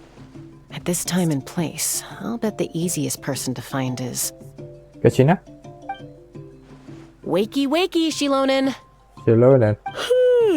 Oh, it's you. Okay, give me a second. I'll come down.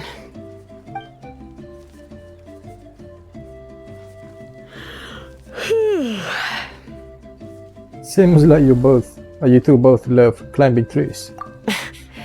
I climb trees to fly further and see farther. I don't usually stop for a nap. Well, we're not all like you. Always full of energy, even after flying around all day. Yeah. So, you've come all this way and interrupted my precious nap time. Might I inquire as to, why? I'm sorry, Xilonen, but it couldn't wait. Does the name T'Pol mean anything to you? He's a craftsman, apparently. Huh. T'Pol. Yeah, that rings a bell. I think that's Puma's child. Is he in the tribe right now? Nope, I'm afraid you're a few years too late. Why are you looking for him? It's a long story. You try to explain what happened simply and briefly. Huh, phlogiston wings. Wow, okay. The kid actually pulled it off. Well, looks like, no more rest for me today. Pulled it off? You mean he's tried making something like this before? Yeah, he started trying to build a flying machine right after he got back from the Flower Feather clan. So right after he went wingless, then. Was this flying machine anything like the gun you made me? Oh. Okay. You mean your gun that's harder to tame than the proudest Qucusaurus? No, he wanted to build something that allows anyone to fly freely, even if they're not naturally gifted. Oh, so Chasca's gun is alive. But he never got very far back then, though. Blew up his workshop a few times and barely made it out alive.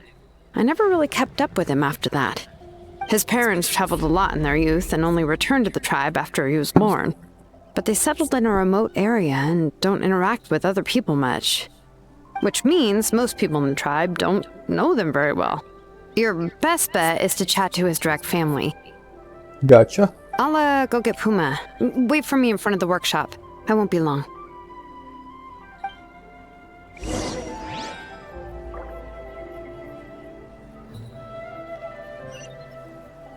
Okay. Wait. No. This is the way.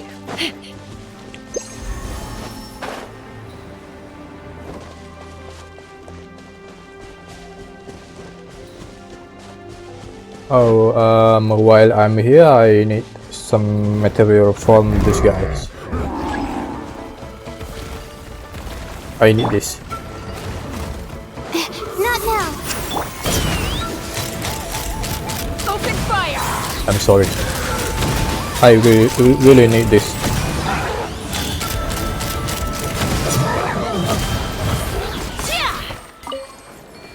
But that's all.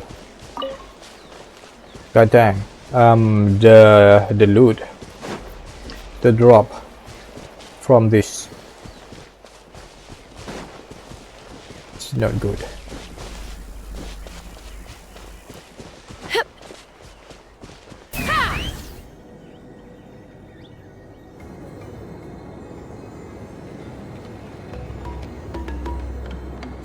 Huh?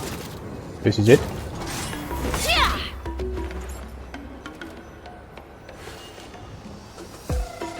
A short while later, at Xilonen's I'm back. workshop. Allow me to introduce to Paul's mother, Puma. Hello, we're... Oh, save the pleasantries.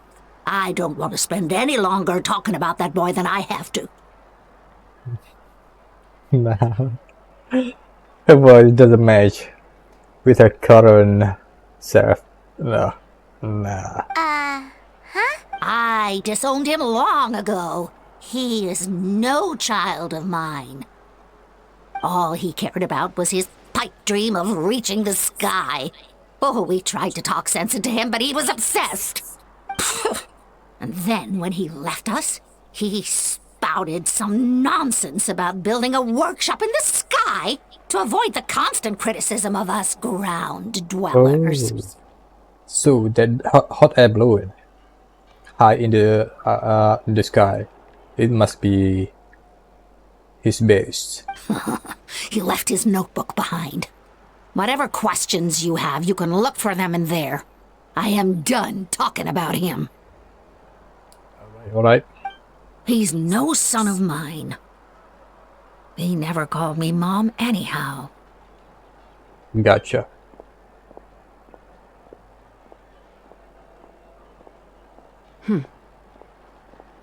Wow, they've really fallen out. I'm sure wasn't expecting that. Her husband, T'Pol's father, he passed away recently, and T'Pol didn't even bother to show his face at the funeral. If you ask me, that was probably the final straw for Puma. I'll go keep her company. If there's anything else you need, just come and find me. Thank you. Okay, so this notebook is the only lead we got now, right? What's in there?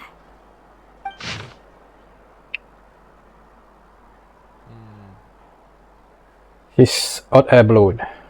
Yes. It must be it. Log number 97. The experiment was a failure as expected. The technology of K1LL, the Cinder City, is not easily replicated. The floating device, bereft of the relic support, fell quickly. Is that a power output issue, a wake issue? It seems that we will have to rely on components obtained from Cinder City for the time being. Log number 120. Those blast brutish bulls. How dare they question my ideals? It's just a few smashed workshop if we cannot even take such a minuscule risk. How can we ever surpass our predecessors? Whatever, the relic remains within my possession. As long as I continue my research, I will surely make progress. Log number 133. Even Father and Puma refuse to support me now. Put up to it by those Bulgarians in the tribe, I'm sure. But so what? So what if no one in this world supports me? I have my own ways. It is time to leave this place. My dream is the entire sky itself. Some early designs for the phlogiston wings, and some theorizing about an airborne workshop. Yep. Qucusaurus, the Cinder City. Looks like that's where he got his technological inspiration from.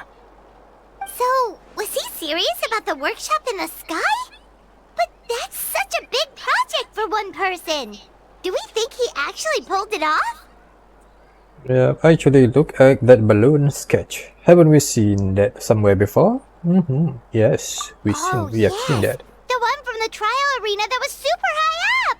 Yep. That balloon has been there for a while, and everyone's been wondering how it got up there, but What if that's the wrong question? What if it started off even higher up, above the clouds and out of view? And it only descended to its current height due to some kind of malfunction. Oh. In other words, it could be part of T'Pol's workshop? Seems likely. If T'Pol's base had been hiding above the clouds this whole time, that would definitely explain why Isidore couldn't find it. I totally called it! But how do we get up there? Chasca, can you even fly that high? By myself? Possibly. But with a passenger, no chance. I doubt even phlogiston wings could take you up that high. At least, not without that relic T'Pol mentioned in his notebook. Yeah, and he's probably holding on to it. We'll have to find another way. Can you fly up that high, Paimon? I'm sure she can. Nope. That's way beyond Paimon's altitude. Also, would you really expect Paimon to go up there and take on T'Pol all by herself?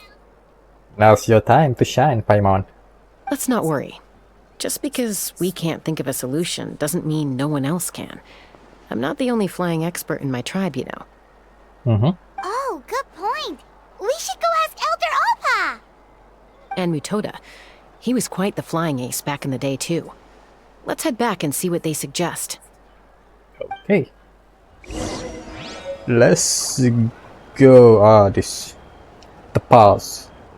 Notebook. Or diary. Okay. And where are you?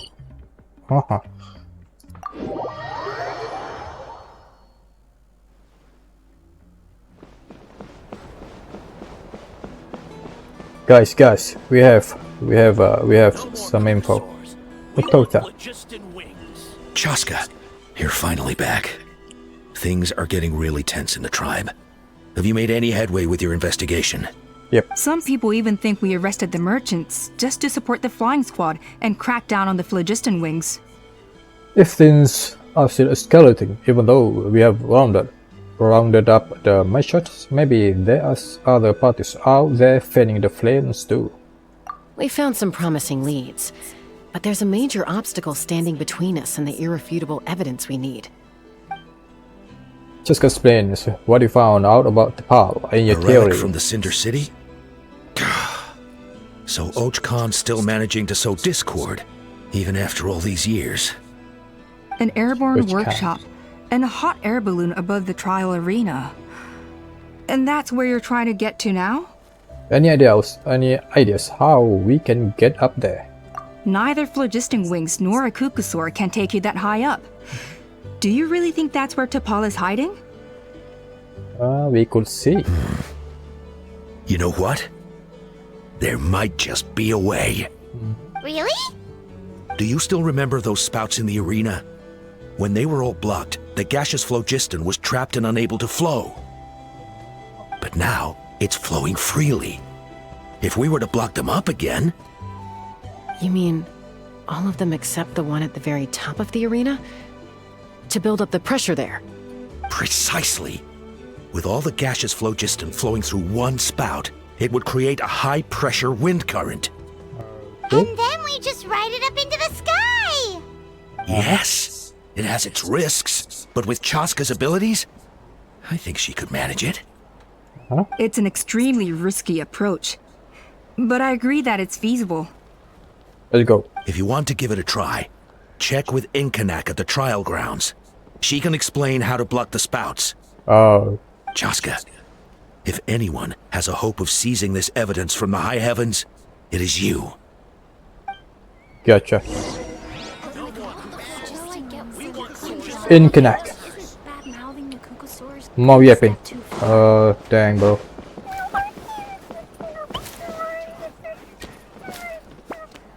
Ah, it's you.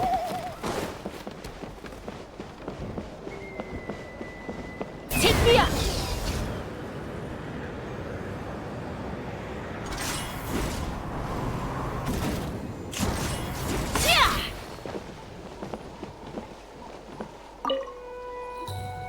You hurry to the trial and explain the situation to Goodness Inkanak. me, that is a very bold idea. I didn't say anything yet. Maybe so, but we have to act fast. What's the quickest way for us to block off the spouts? From a technical perspective, I'd have to advise taking some measurements and carefully planning this out first. But I'm guessing that's not what you want to hear. Right. Then we'll have to take the rough and ready approach. See the solid phlogiston over there? Uh-huh. Our prior inspections revealed that some kind of stable structure has formed inside, making it highly damage resistant. It's not without its weak points, but unless they're all struck at the same time, the structural integrity won't be threatened. So, what happens if we do strike them all at once? It'll collapse. Okay, I see where you're going with this. Yeah, you got it. As long as you hit all the weak spots at once from the right angle, the solid phlogiston will fall right on top of the spout and block it up. You're right Sure. about rough and ready. Sounds like my kind of plan. Yep. From the right angle. Oh! What the hell? I forgot to use her gun.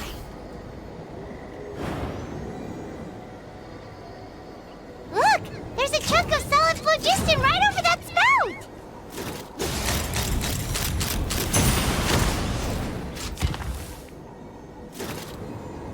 One down.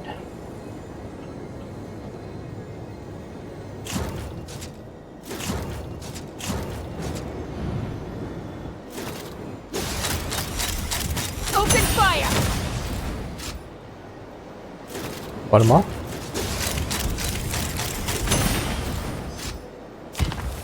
Okay.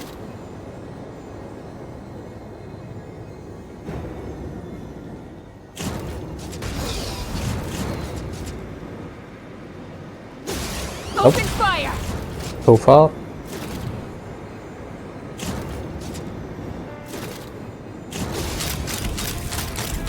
Bullseye!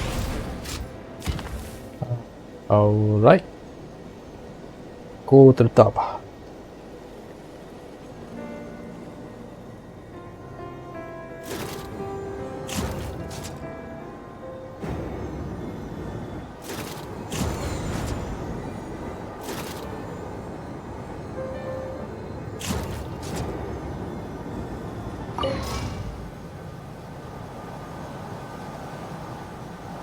Take me up! Yes, this is it. It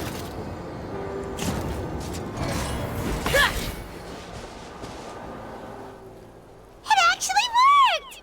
But wait, how are Paimon and the Travelers supposed to get up there? Koya can give you a lift. She's actually been following us this whole time. Wow, Paimon didn't notice at all. Why didn't she come and join us? Well, probably because she didn't want to get too close to humans. Or maybe just me. But right now, we need her power. Whoa, you didn't even have to summon her. Yes, up there. That's probably where Chime is. Alright, let's go have a little talk with this T'Pol.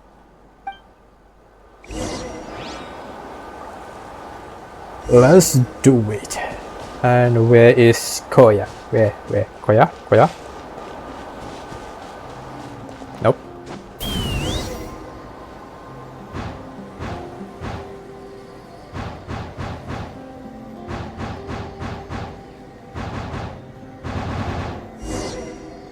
Oh, we are high.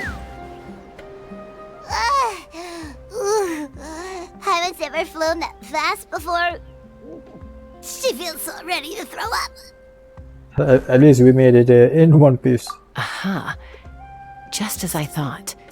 It might look like a regular hot air balloon from the outside, but up close, it's clearly been heavily remodeled. And sure enough, it only descended below the cloud line because the custom-built machinery malfunctioned. Can you tell what the issue is? I should be able to figure it out with T'Pol's notebook. Thankfully, I know a little DIY from fixing up my guns when they're having issues. That should just about do it. Now all it needs is a nice hard kick. Maybe it works on your guns, but, huh? We're really moving!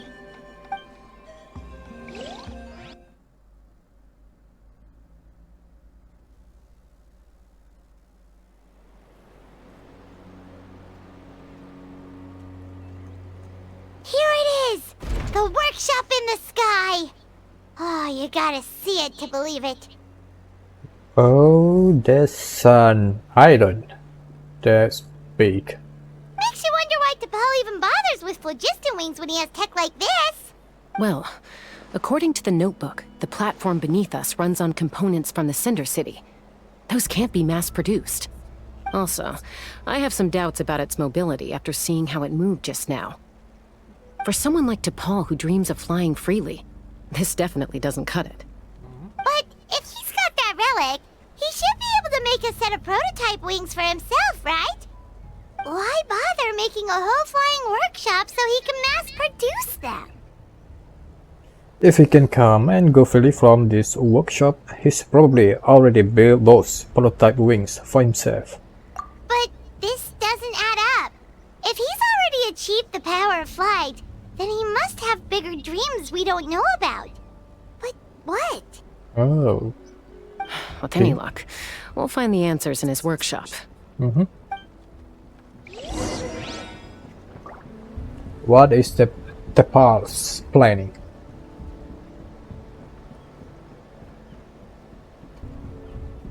Alright. On we go.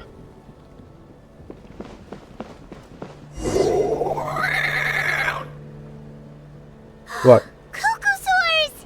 Seems like the merchants were right. T'Pol's using them for his own ends. I'll bet that mechanism on top of the cage opens the door. Let me give it a try. Shoot. Do we need to shoot? Okay.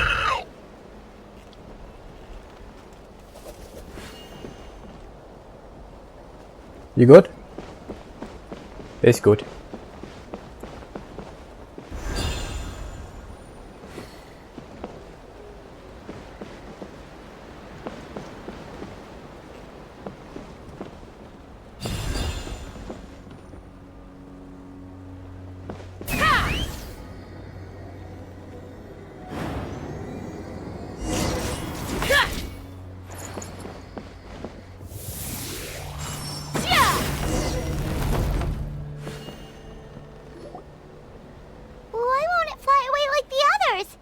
He's weak.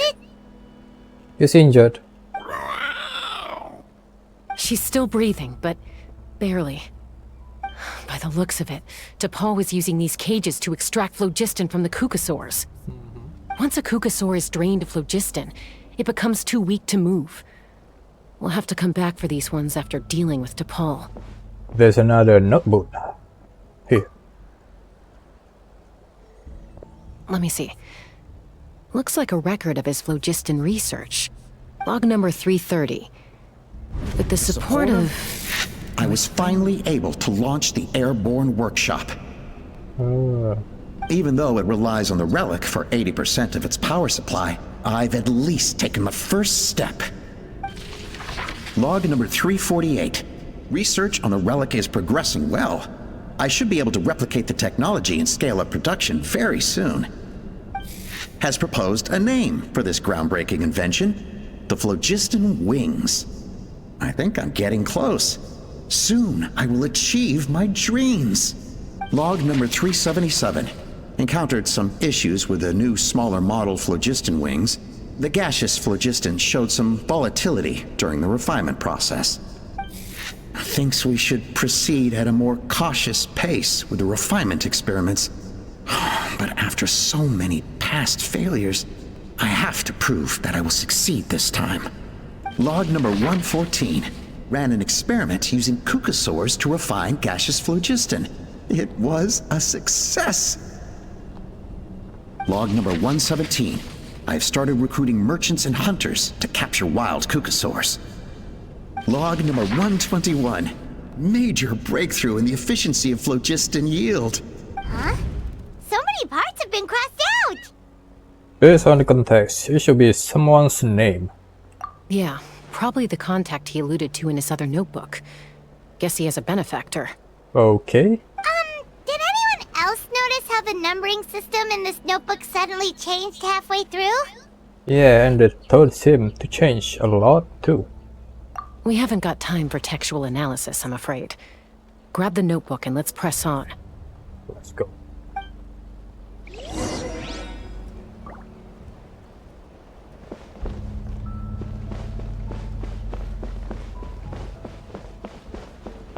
Huh.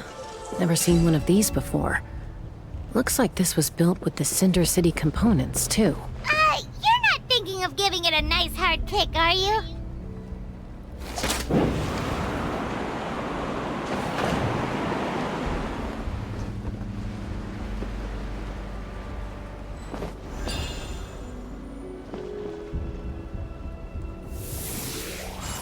Can I do this? Okay.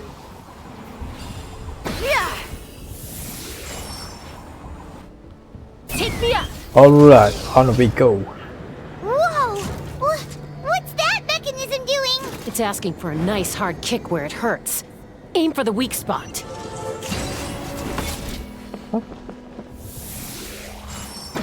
Hey man, just go.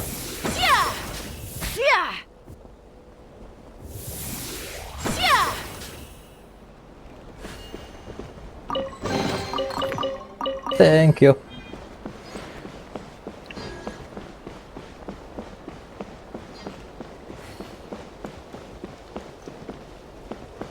What are they doing here? It's T'Pol's henchmen. He must have brought them here using the relic and his prototype wings. Watch out!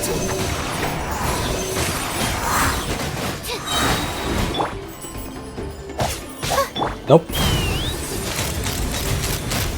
Bullseye! Open fire! You're done. Oh, you're not touching me. You are not touching me.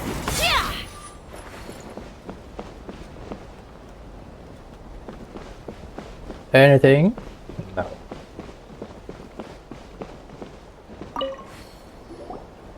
Hey, look here! More of T'Pol's notes! Let's hope there's some useful information inside. Use color T'Pol's note for info. Log number 403. Introduced me to some new comrades who fully support my ideas. I told them that some Saurians are blessed with wings, and some people with natural gifts, while the less fortunate among us can only look on longingly as they seize the skies. But I also told them that progress can erase individual differences. Think of the tools humanity has made to fight back against wild beasts. The law we have put in place to even the playing field between the strong and the weak. I promised them that our research will be the new frontier of human progress. With our phlogiston wings, the power of flight will no longer be for a select few to enjoy. Imagine a world where the skies are for all to share. But the problem is, you are hurting the Qucusaurus. That's not good. And you mess around with the world. I only hope that when we finally achieve this goal, we'll be proud of me. Imagine a world where the skies are for all to share. Yes, what a wonderful world that would be. If only it were possible. We could respond faster, and so many tragedies could be prevented. Yes, as much how we wanted. But T'Pol, what about the Saurians you're draining dry of phlogiston? Yes, that's the problem. You're not sharing the sky, you're stealing it! Yep. Bad move. I won't let you get away with it. Chasca? I'm fine. Let's keep moving. I don't think we'll find anything else here.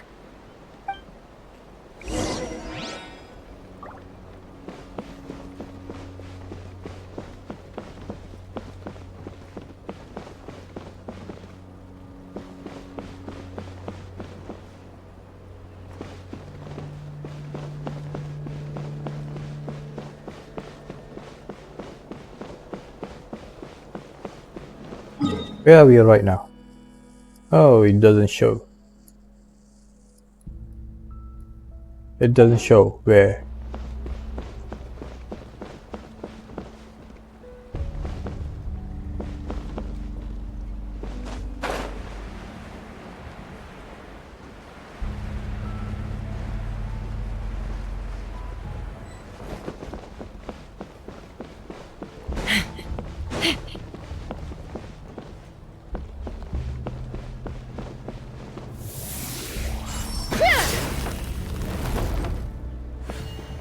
You good?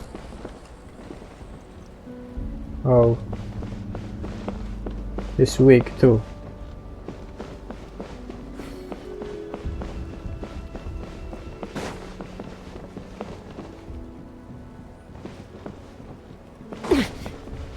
You good? Good.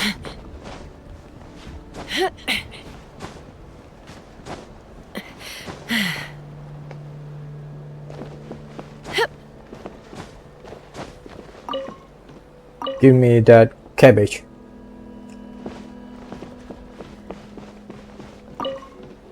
Yep, give me that tomato. Ah. Oh. Oh. I see. So that's what that thing do. All right.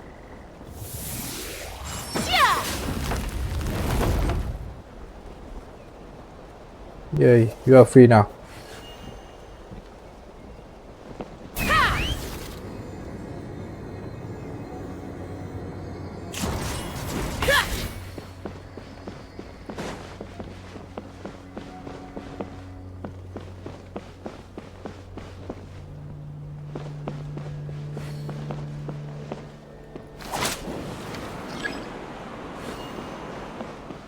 And how do I unlock this?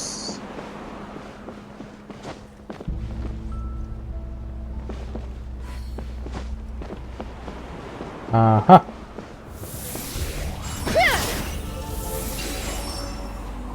Oh, okay.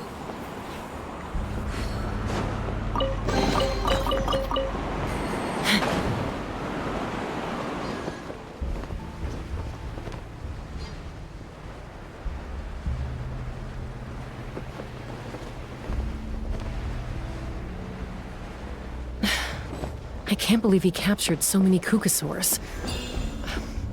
But right now, we have to focus on solving this problem at the source.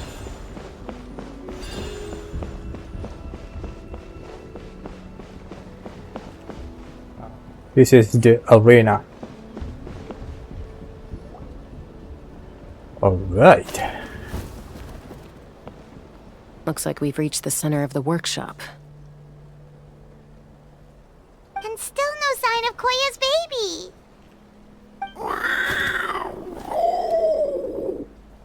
Let's search this area for now. If we still can't find Chime, we'll double back. Okay. You split up and begin your search.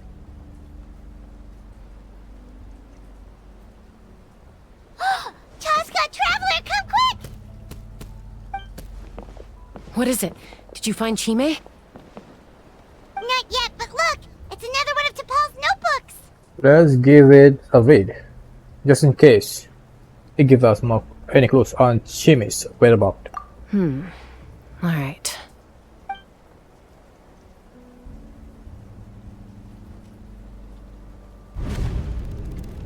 Log number 428. We decided to restart the experiments on phlogiston refinement, but without telling. This is the final obstacle to the success of the Phlogiston Wings project. We cannot fall at the last hurdle. Log number 436.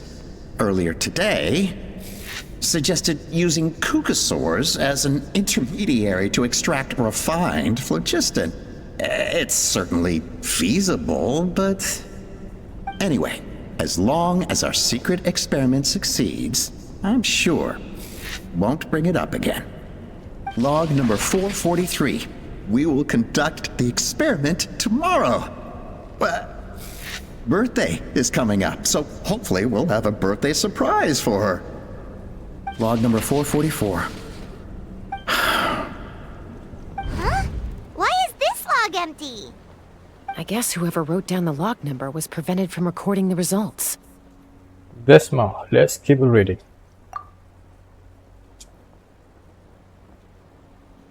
Log number 0.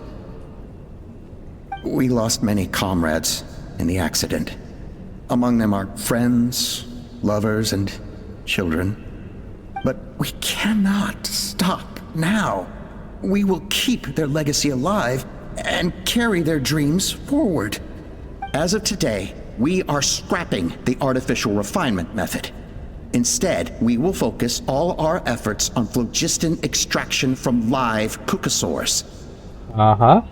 They are arrogant beasts whose existence in the wild serves no one but themselves. Their true worth lies in their sacrifice for the sake of human progress. To facilitate our operations, we will gradually move the airborne workshop closer to the Flower Feather clan, even as we continue to expand it. All this we do to create a world where the skies are for all of humanity to share. All this we do to make T'Pol's dream a reality. Given the way this is written, not to mention the fact that the numbering has started over from 0, it kinda sounds like this is someone new. Does that mean that T'Pol's already...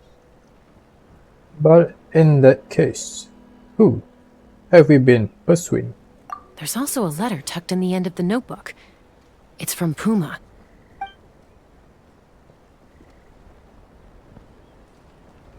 T'Pol, I don't know where you are right now, so I don't know how to reach you. My best bet is to send this letter to the Flower Feather clan. Your father is gravely ill. Oh, I know we've had our differences in the past, but he is still your father. Won't you come and visit him? Please. I know you never liked him and cared even less for me. All you ever yearned for is the sky. And your birth mother. But we'll still be waiting here for you if you do come back. This may be the last chance you'll get to see your father. So Puma's not T'Pol's real mom? Huh. Well, she did say he never called her mom, but I might assume she was just venting. We know that T'Pol's father passed away quite recently, and this letter looks recent. By contrast, the writing in this notebook is old and faded. It looks like the real reason T'Pol didn't attend his father's funeral is because he'd long since passed away himself. Oh. Then T'Pol's birth mother.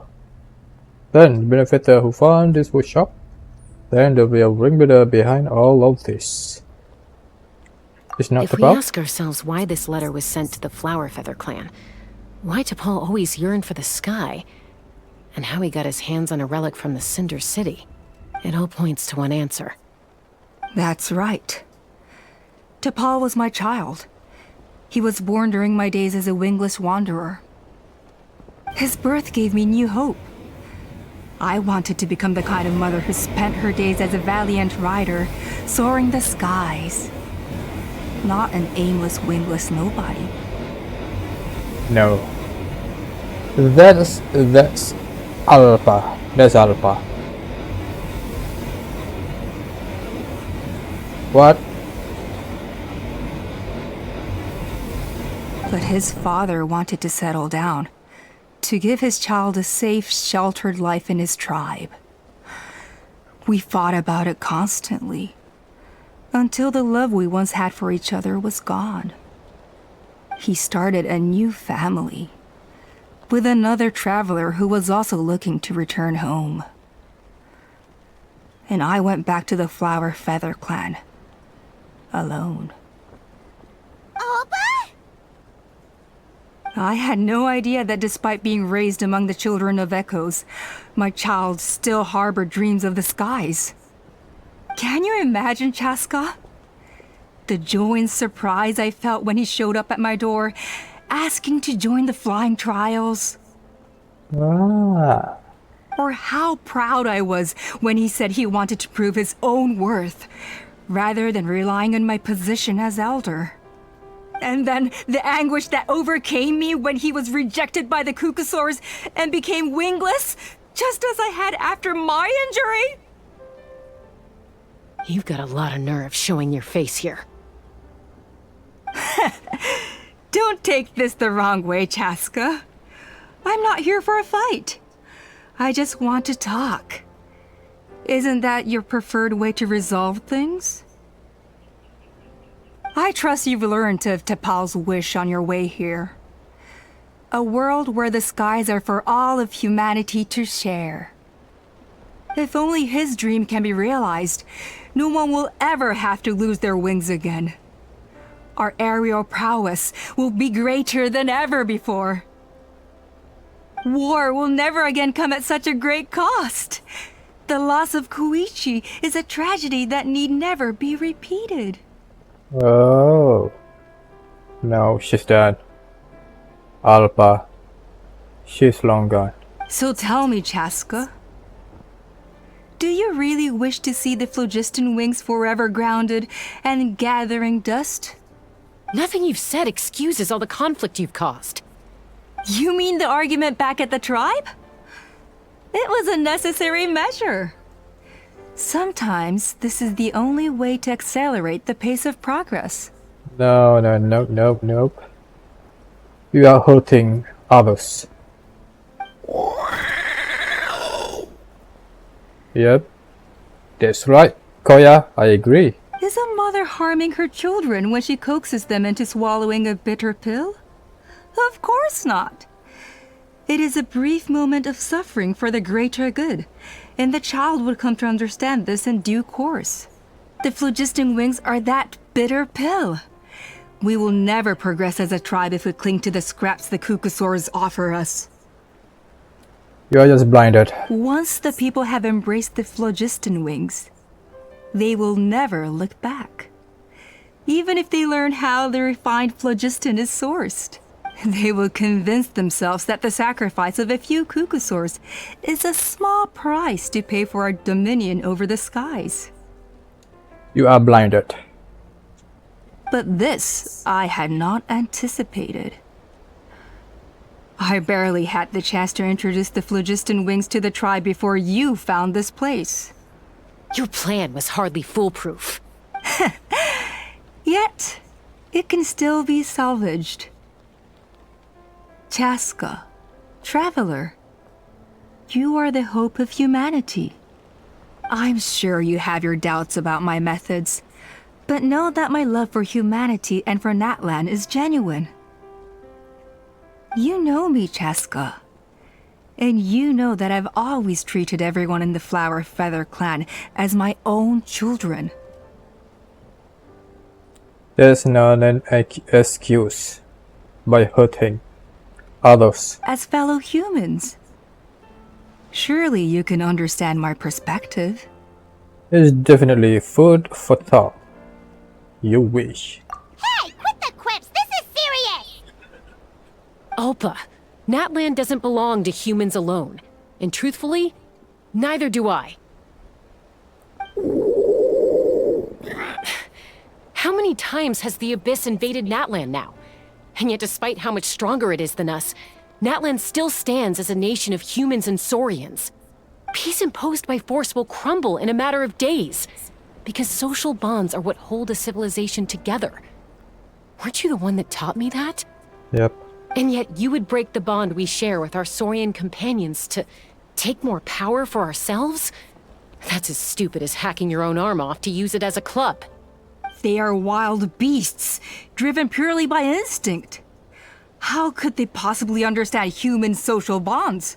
Because you who doesn't want to understand them. Ugh, how did someone like her ever become a writer?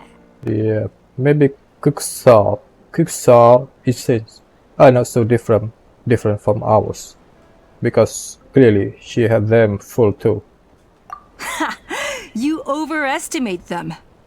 They bow to the strong and shun the weak. That's all there is to it. They never gave Tepal a second glance when he was at his lowest, nor me when I returned injured from the Cinder City. It's all about survival of the fittest for them. Plain and simple.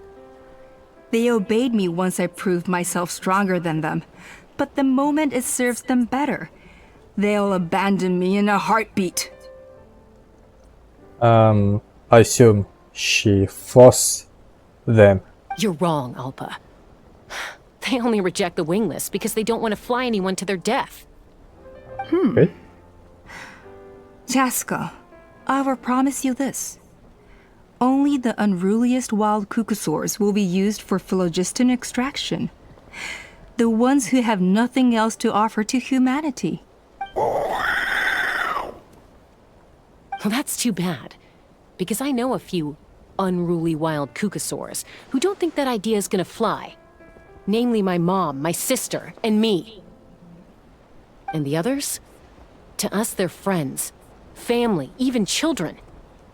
So if you want to put any of them in one of your cages, you're gonna have to go through us. Is that right? I knew you might be difficult to convince. Maybe this will change your mind. What are you doing? Oh.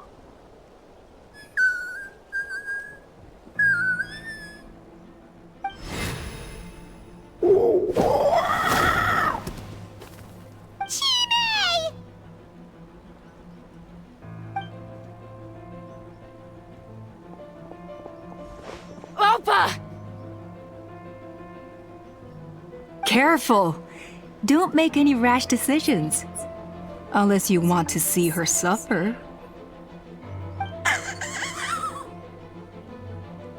Oh no, that's one of the extraction cages! I told my subordinates to take control of the tribe while I was away. Luckily for them, our strongest warrior and our most powerful ally aren't there to stop it. Take control? No. What are you planning to do with Mutota and his supporters? Oh no. Merely accelerate their inevitable downfall. They cannot stand in the way of progress forever. It is not the move I wish to make, but I'm afraid you and your friends force my hand. And since you insist on imposing me too, I have no choice but to keep you here until the dust has settled. So that's what you meant by I just want to talk. You never intended to negotiate. You just wanted to stall us. Okay. No, Chasca. I genuinely hoped I could win you over. You are the strongest warriors we have. Put down your weapons, and I promise you that no harm will come to this young Saurian. Oh, I will destroy you, woman. I just need you to stay here for the next couple of weeks or so, while my people consolidate their power. Then, I will give her back to you, and you'll be free to leave. You really think the Pyro Archon is gonna let you get away with a coup? As long as the majority supports our vision, even the Pyro Archon cannot meddle in our internal affairs. Your vision is deranged, and the Flower Feather Clan will never support it. You sure about that? Then wait here and see. Time will tell. What do we do? Even if the whole tribe fights back, Mutota's in grave danger! Stop delaying the inevitable! Drop your weapons and get into the cages, now! She's still holding Chime hostage. Is there really no other way?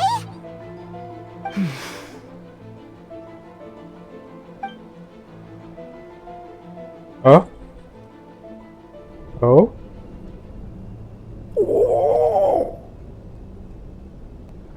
No, don't say that. Koya, don't say that. I may have to do something unmotherly.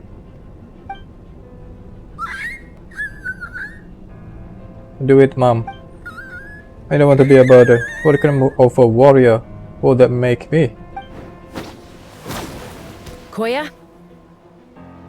Huh? What are you yapping about? Stand down. Drop your weapons, now! This instant!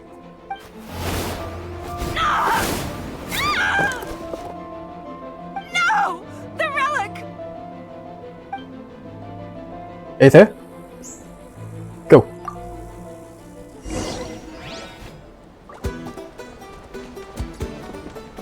Okay. Stars, shine for me. Oh, The night is cold. you're done. You're done. Nope, nope, no you. Bennett, we need the strongest attack. Advanced animal module 75. Yeah, Knock him down. Take me up. yeah, you're done. You're done. You're done. Hey, something's up with this relic. Open fire! Yep, you're done.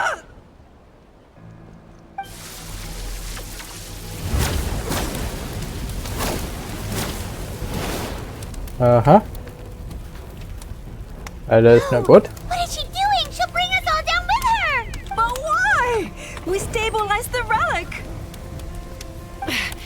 Maybe it got damaged in the fight.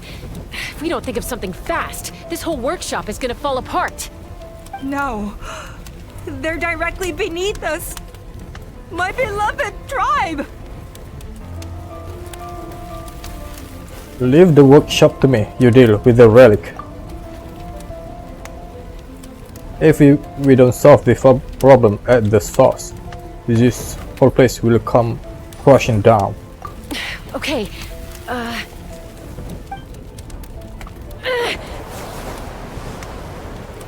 it's too powerful. This ain't a toy like last time. I don't think I can just throw it aside. Oh no.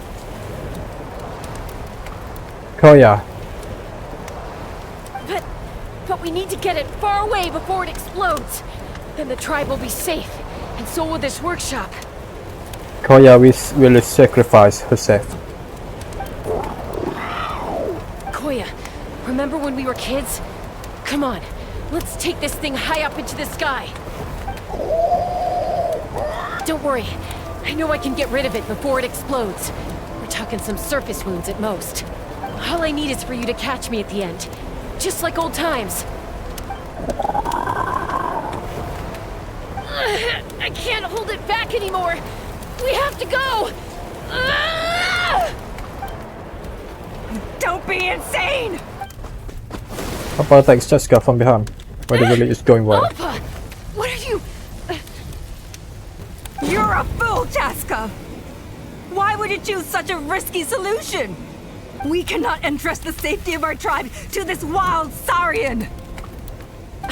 I'm the fool. You really think you can stand a better chance than me?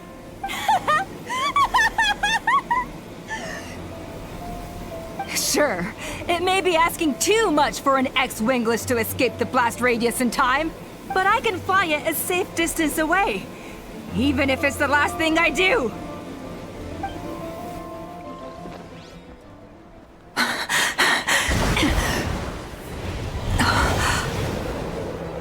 Here, these should be high enough to save the clan. What? You don't get to die a hero today.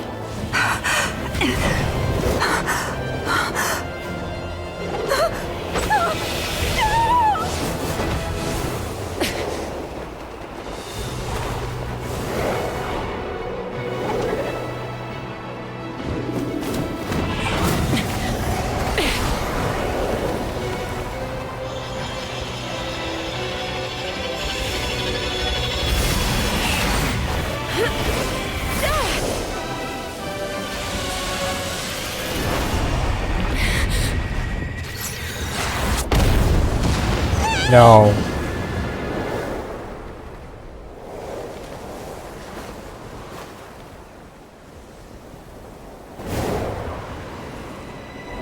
Oh, okay.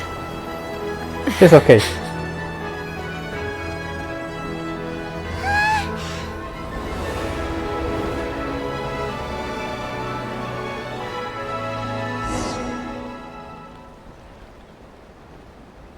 Oh, okay. Koya, are you hurt? Let me take a look at you.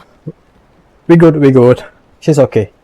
Okay, she just injured. Oh, dang, bro. What do you mean, I'm fine?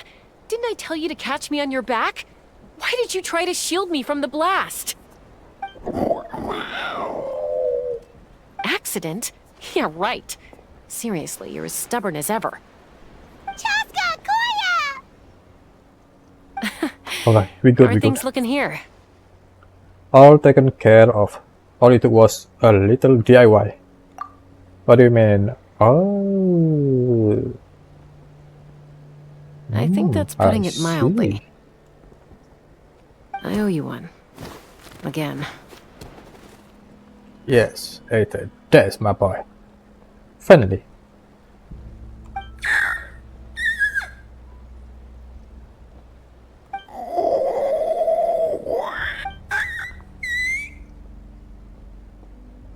Allpa, be honest. Do you still think Qucusaurus can't form bonds? Mom, I'll figure out the refinement problem. I'll find a way. You don't need to worry about it. I just need some more time. That's all I ask. Please just trust me. Just this once.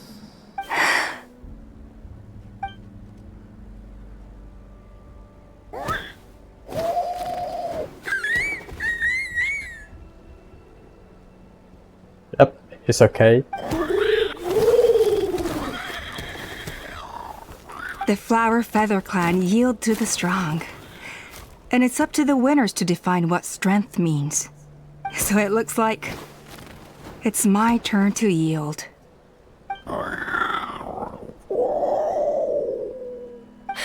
Koya! Koya! Oh. She's just weak.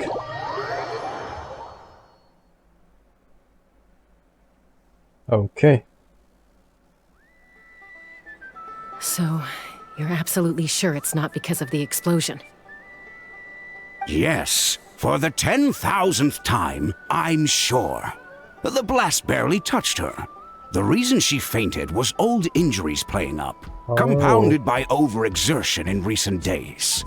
The moment she finally relaxed, all the built-up stress finally caught up with her. And no wonder. Honestly, she's just like you.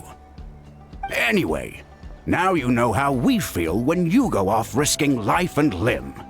Your mother and I would both appreciate it if you lived less dangerously. You know she wrote to me from the Masters of the Night Wind, just to scold me for not doing enough to keep an eye on you.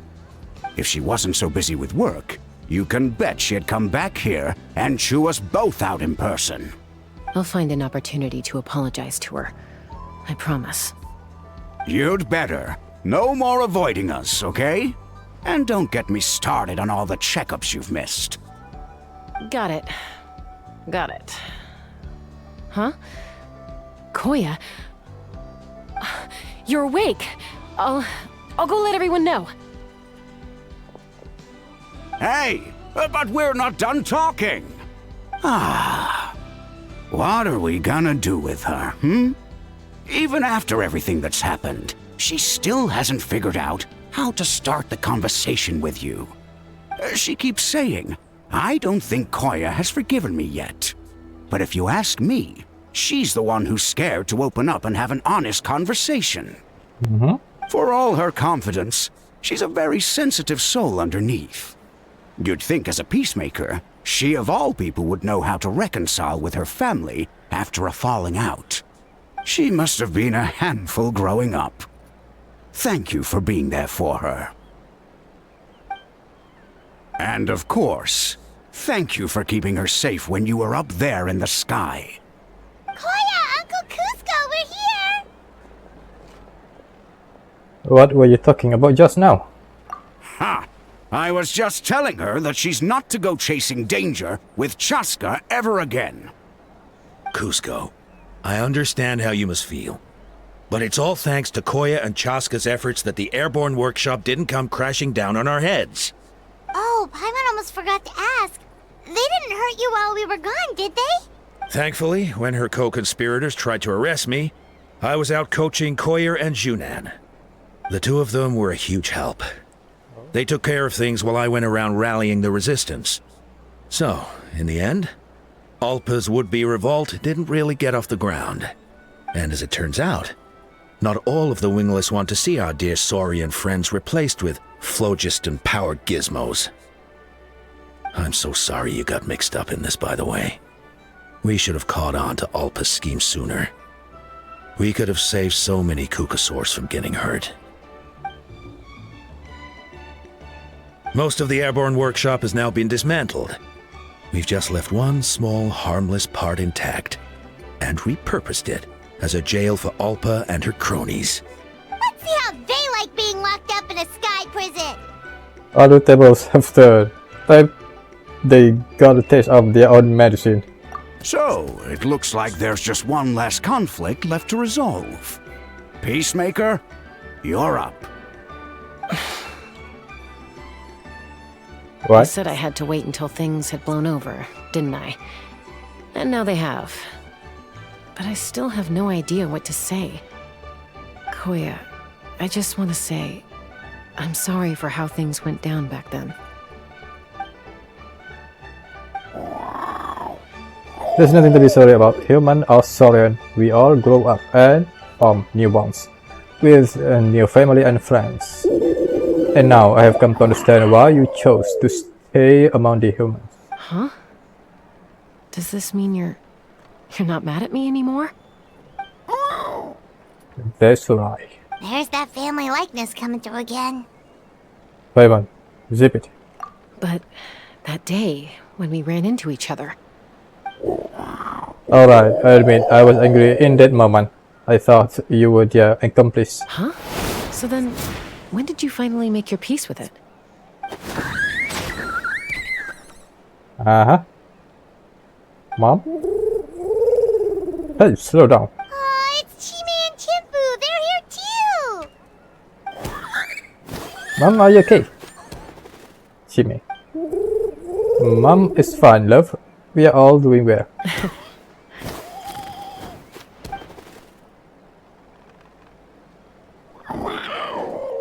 I guess it was when it was my turn to embrace a new family of my own.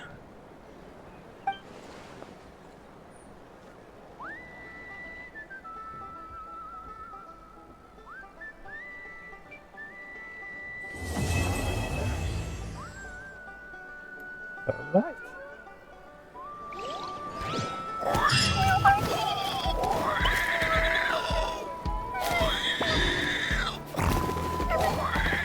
Very good. I'm glad that we didn't have any death in this episode.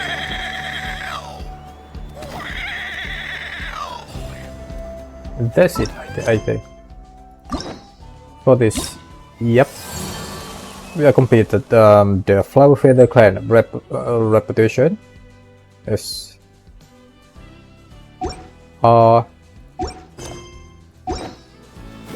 Chasca's story. Alright then, I will stop here. Just stop this part here for now. Thank you for watching. Yes, you. I will see you on the next one. Bye bye.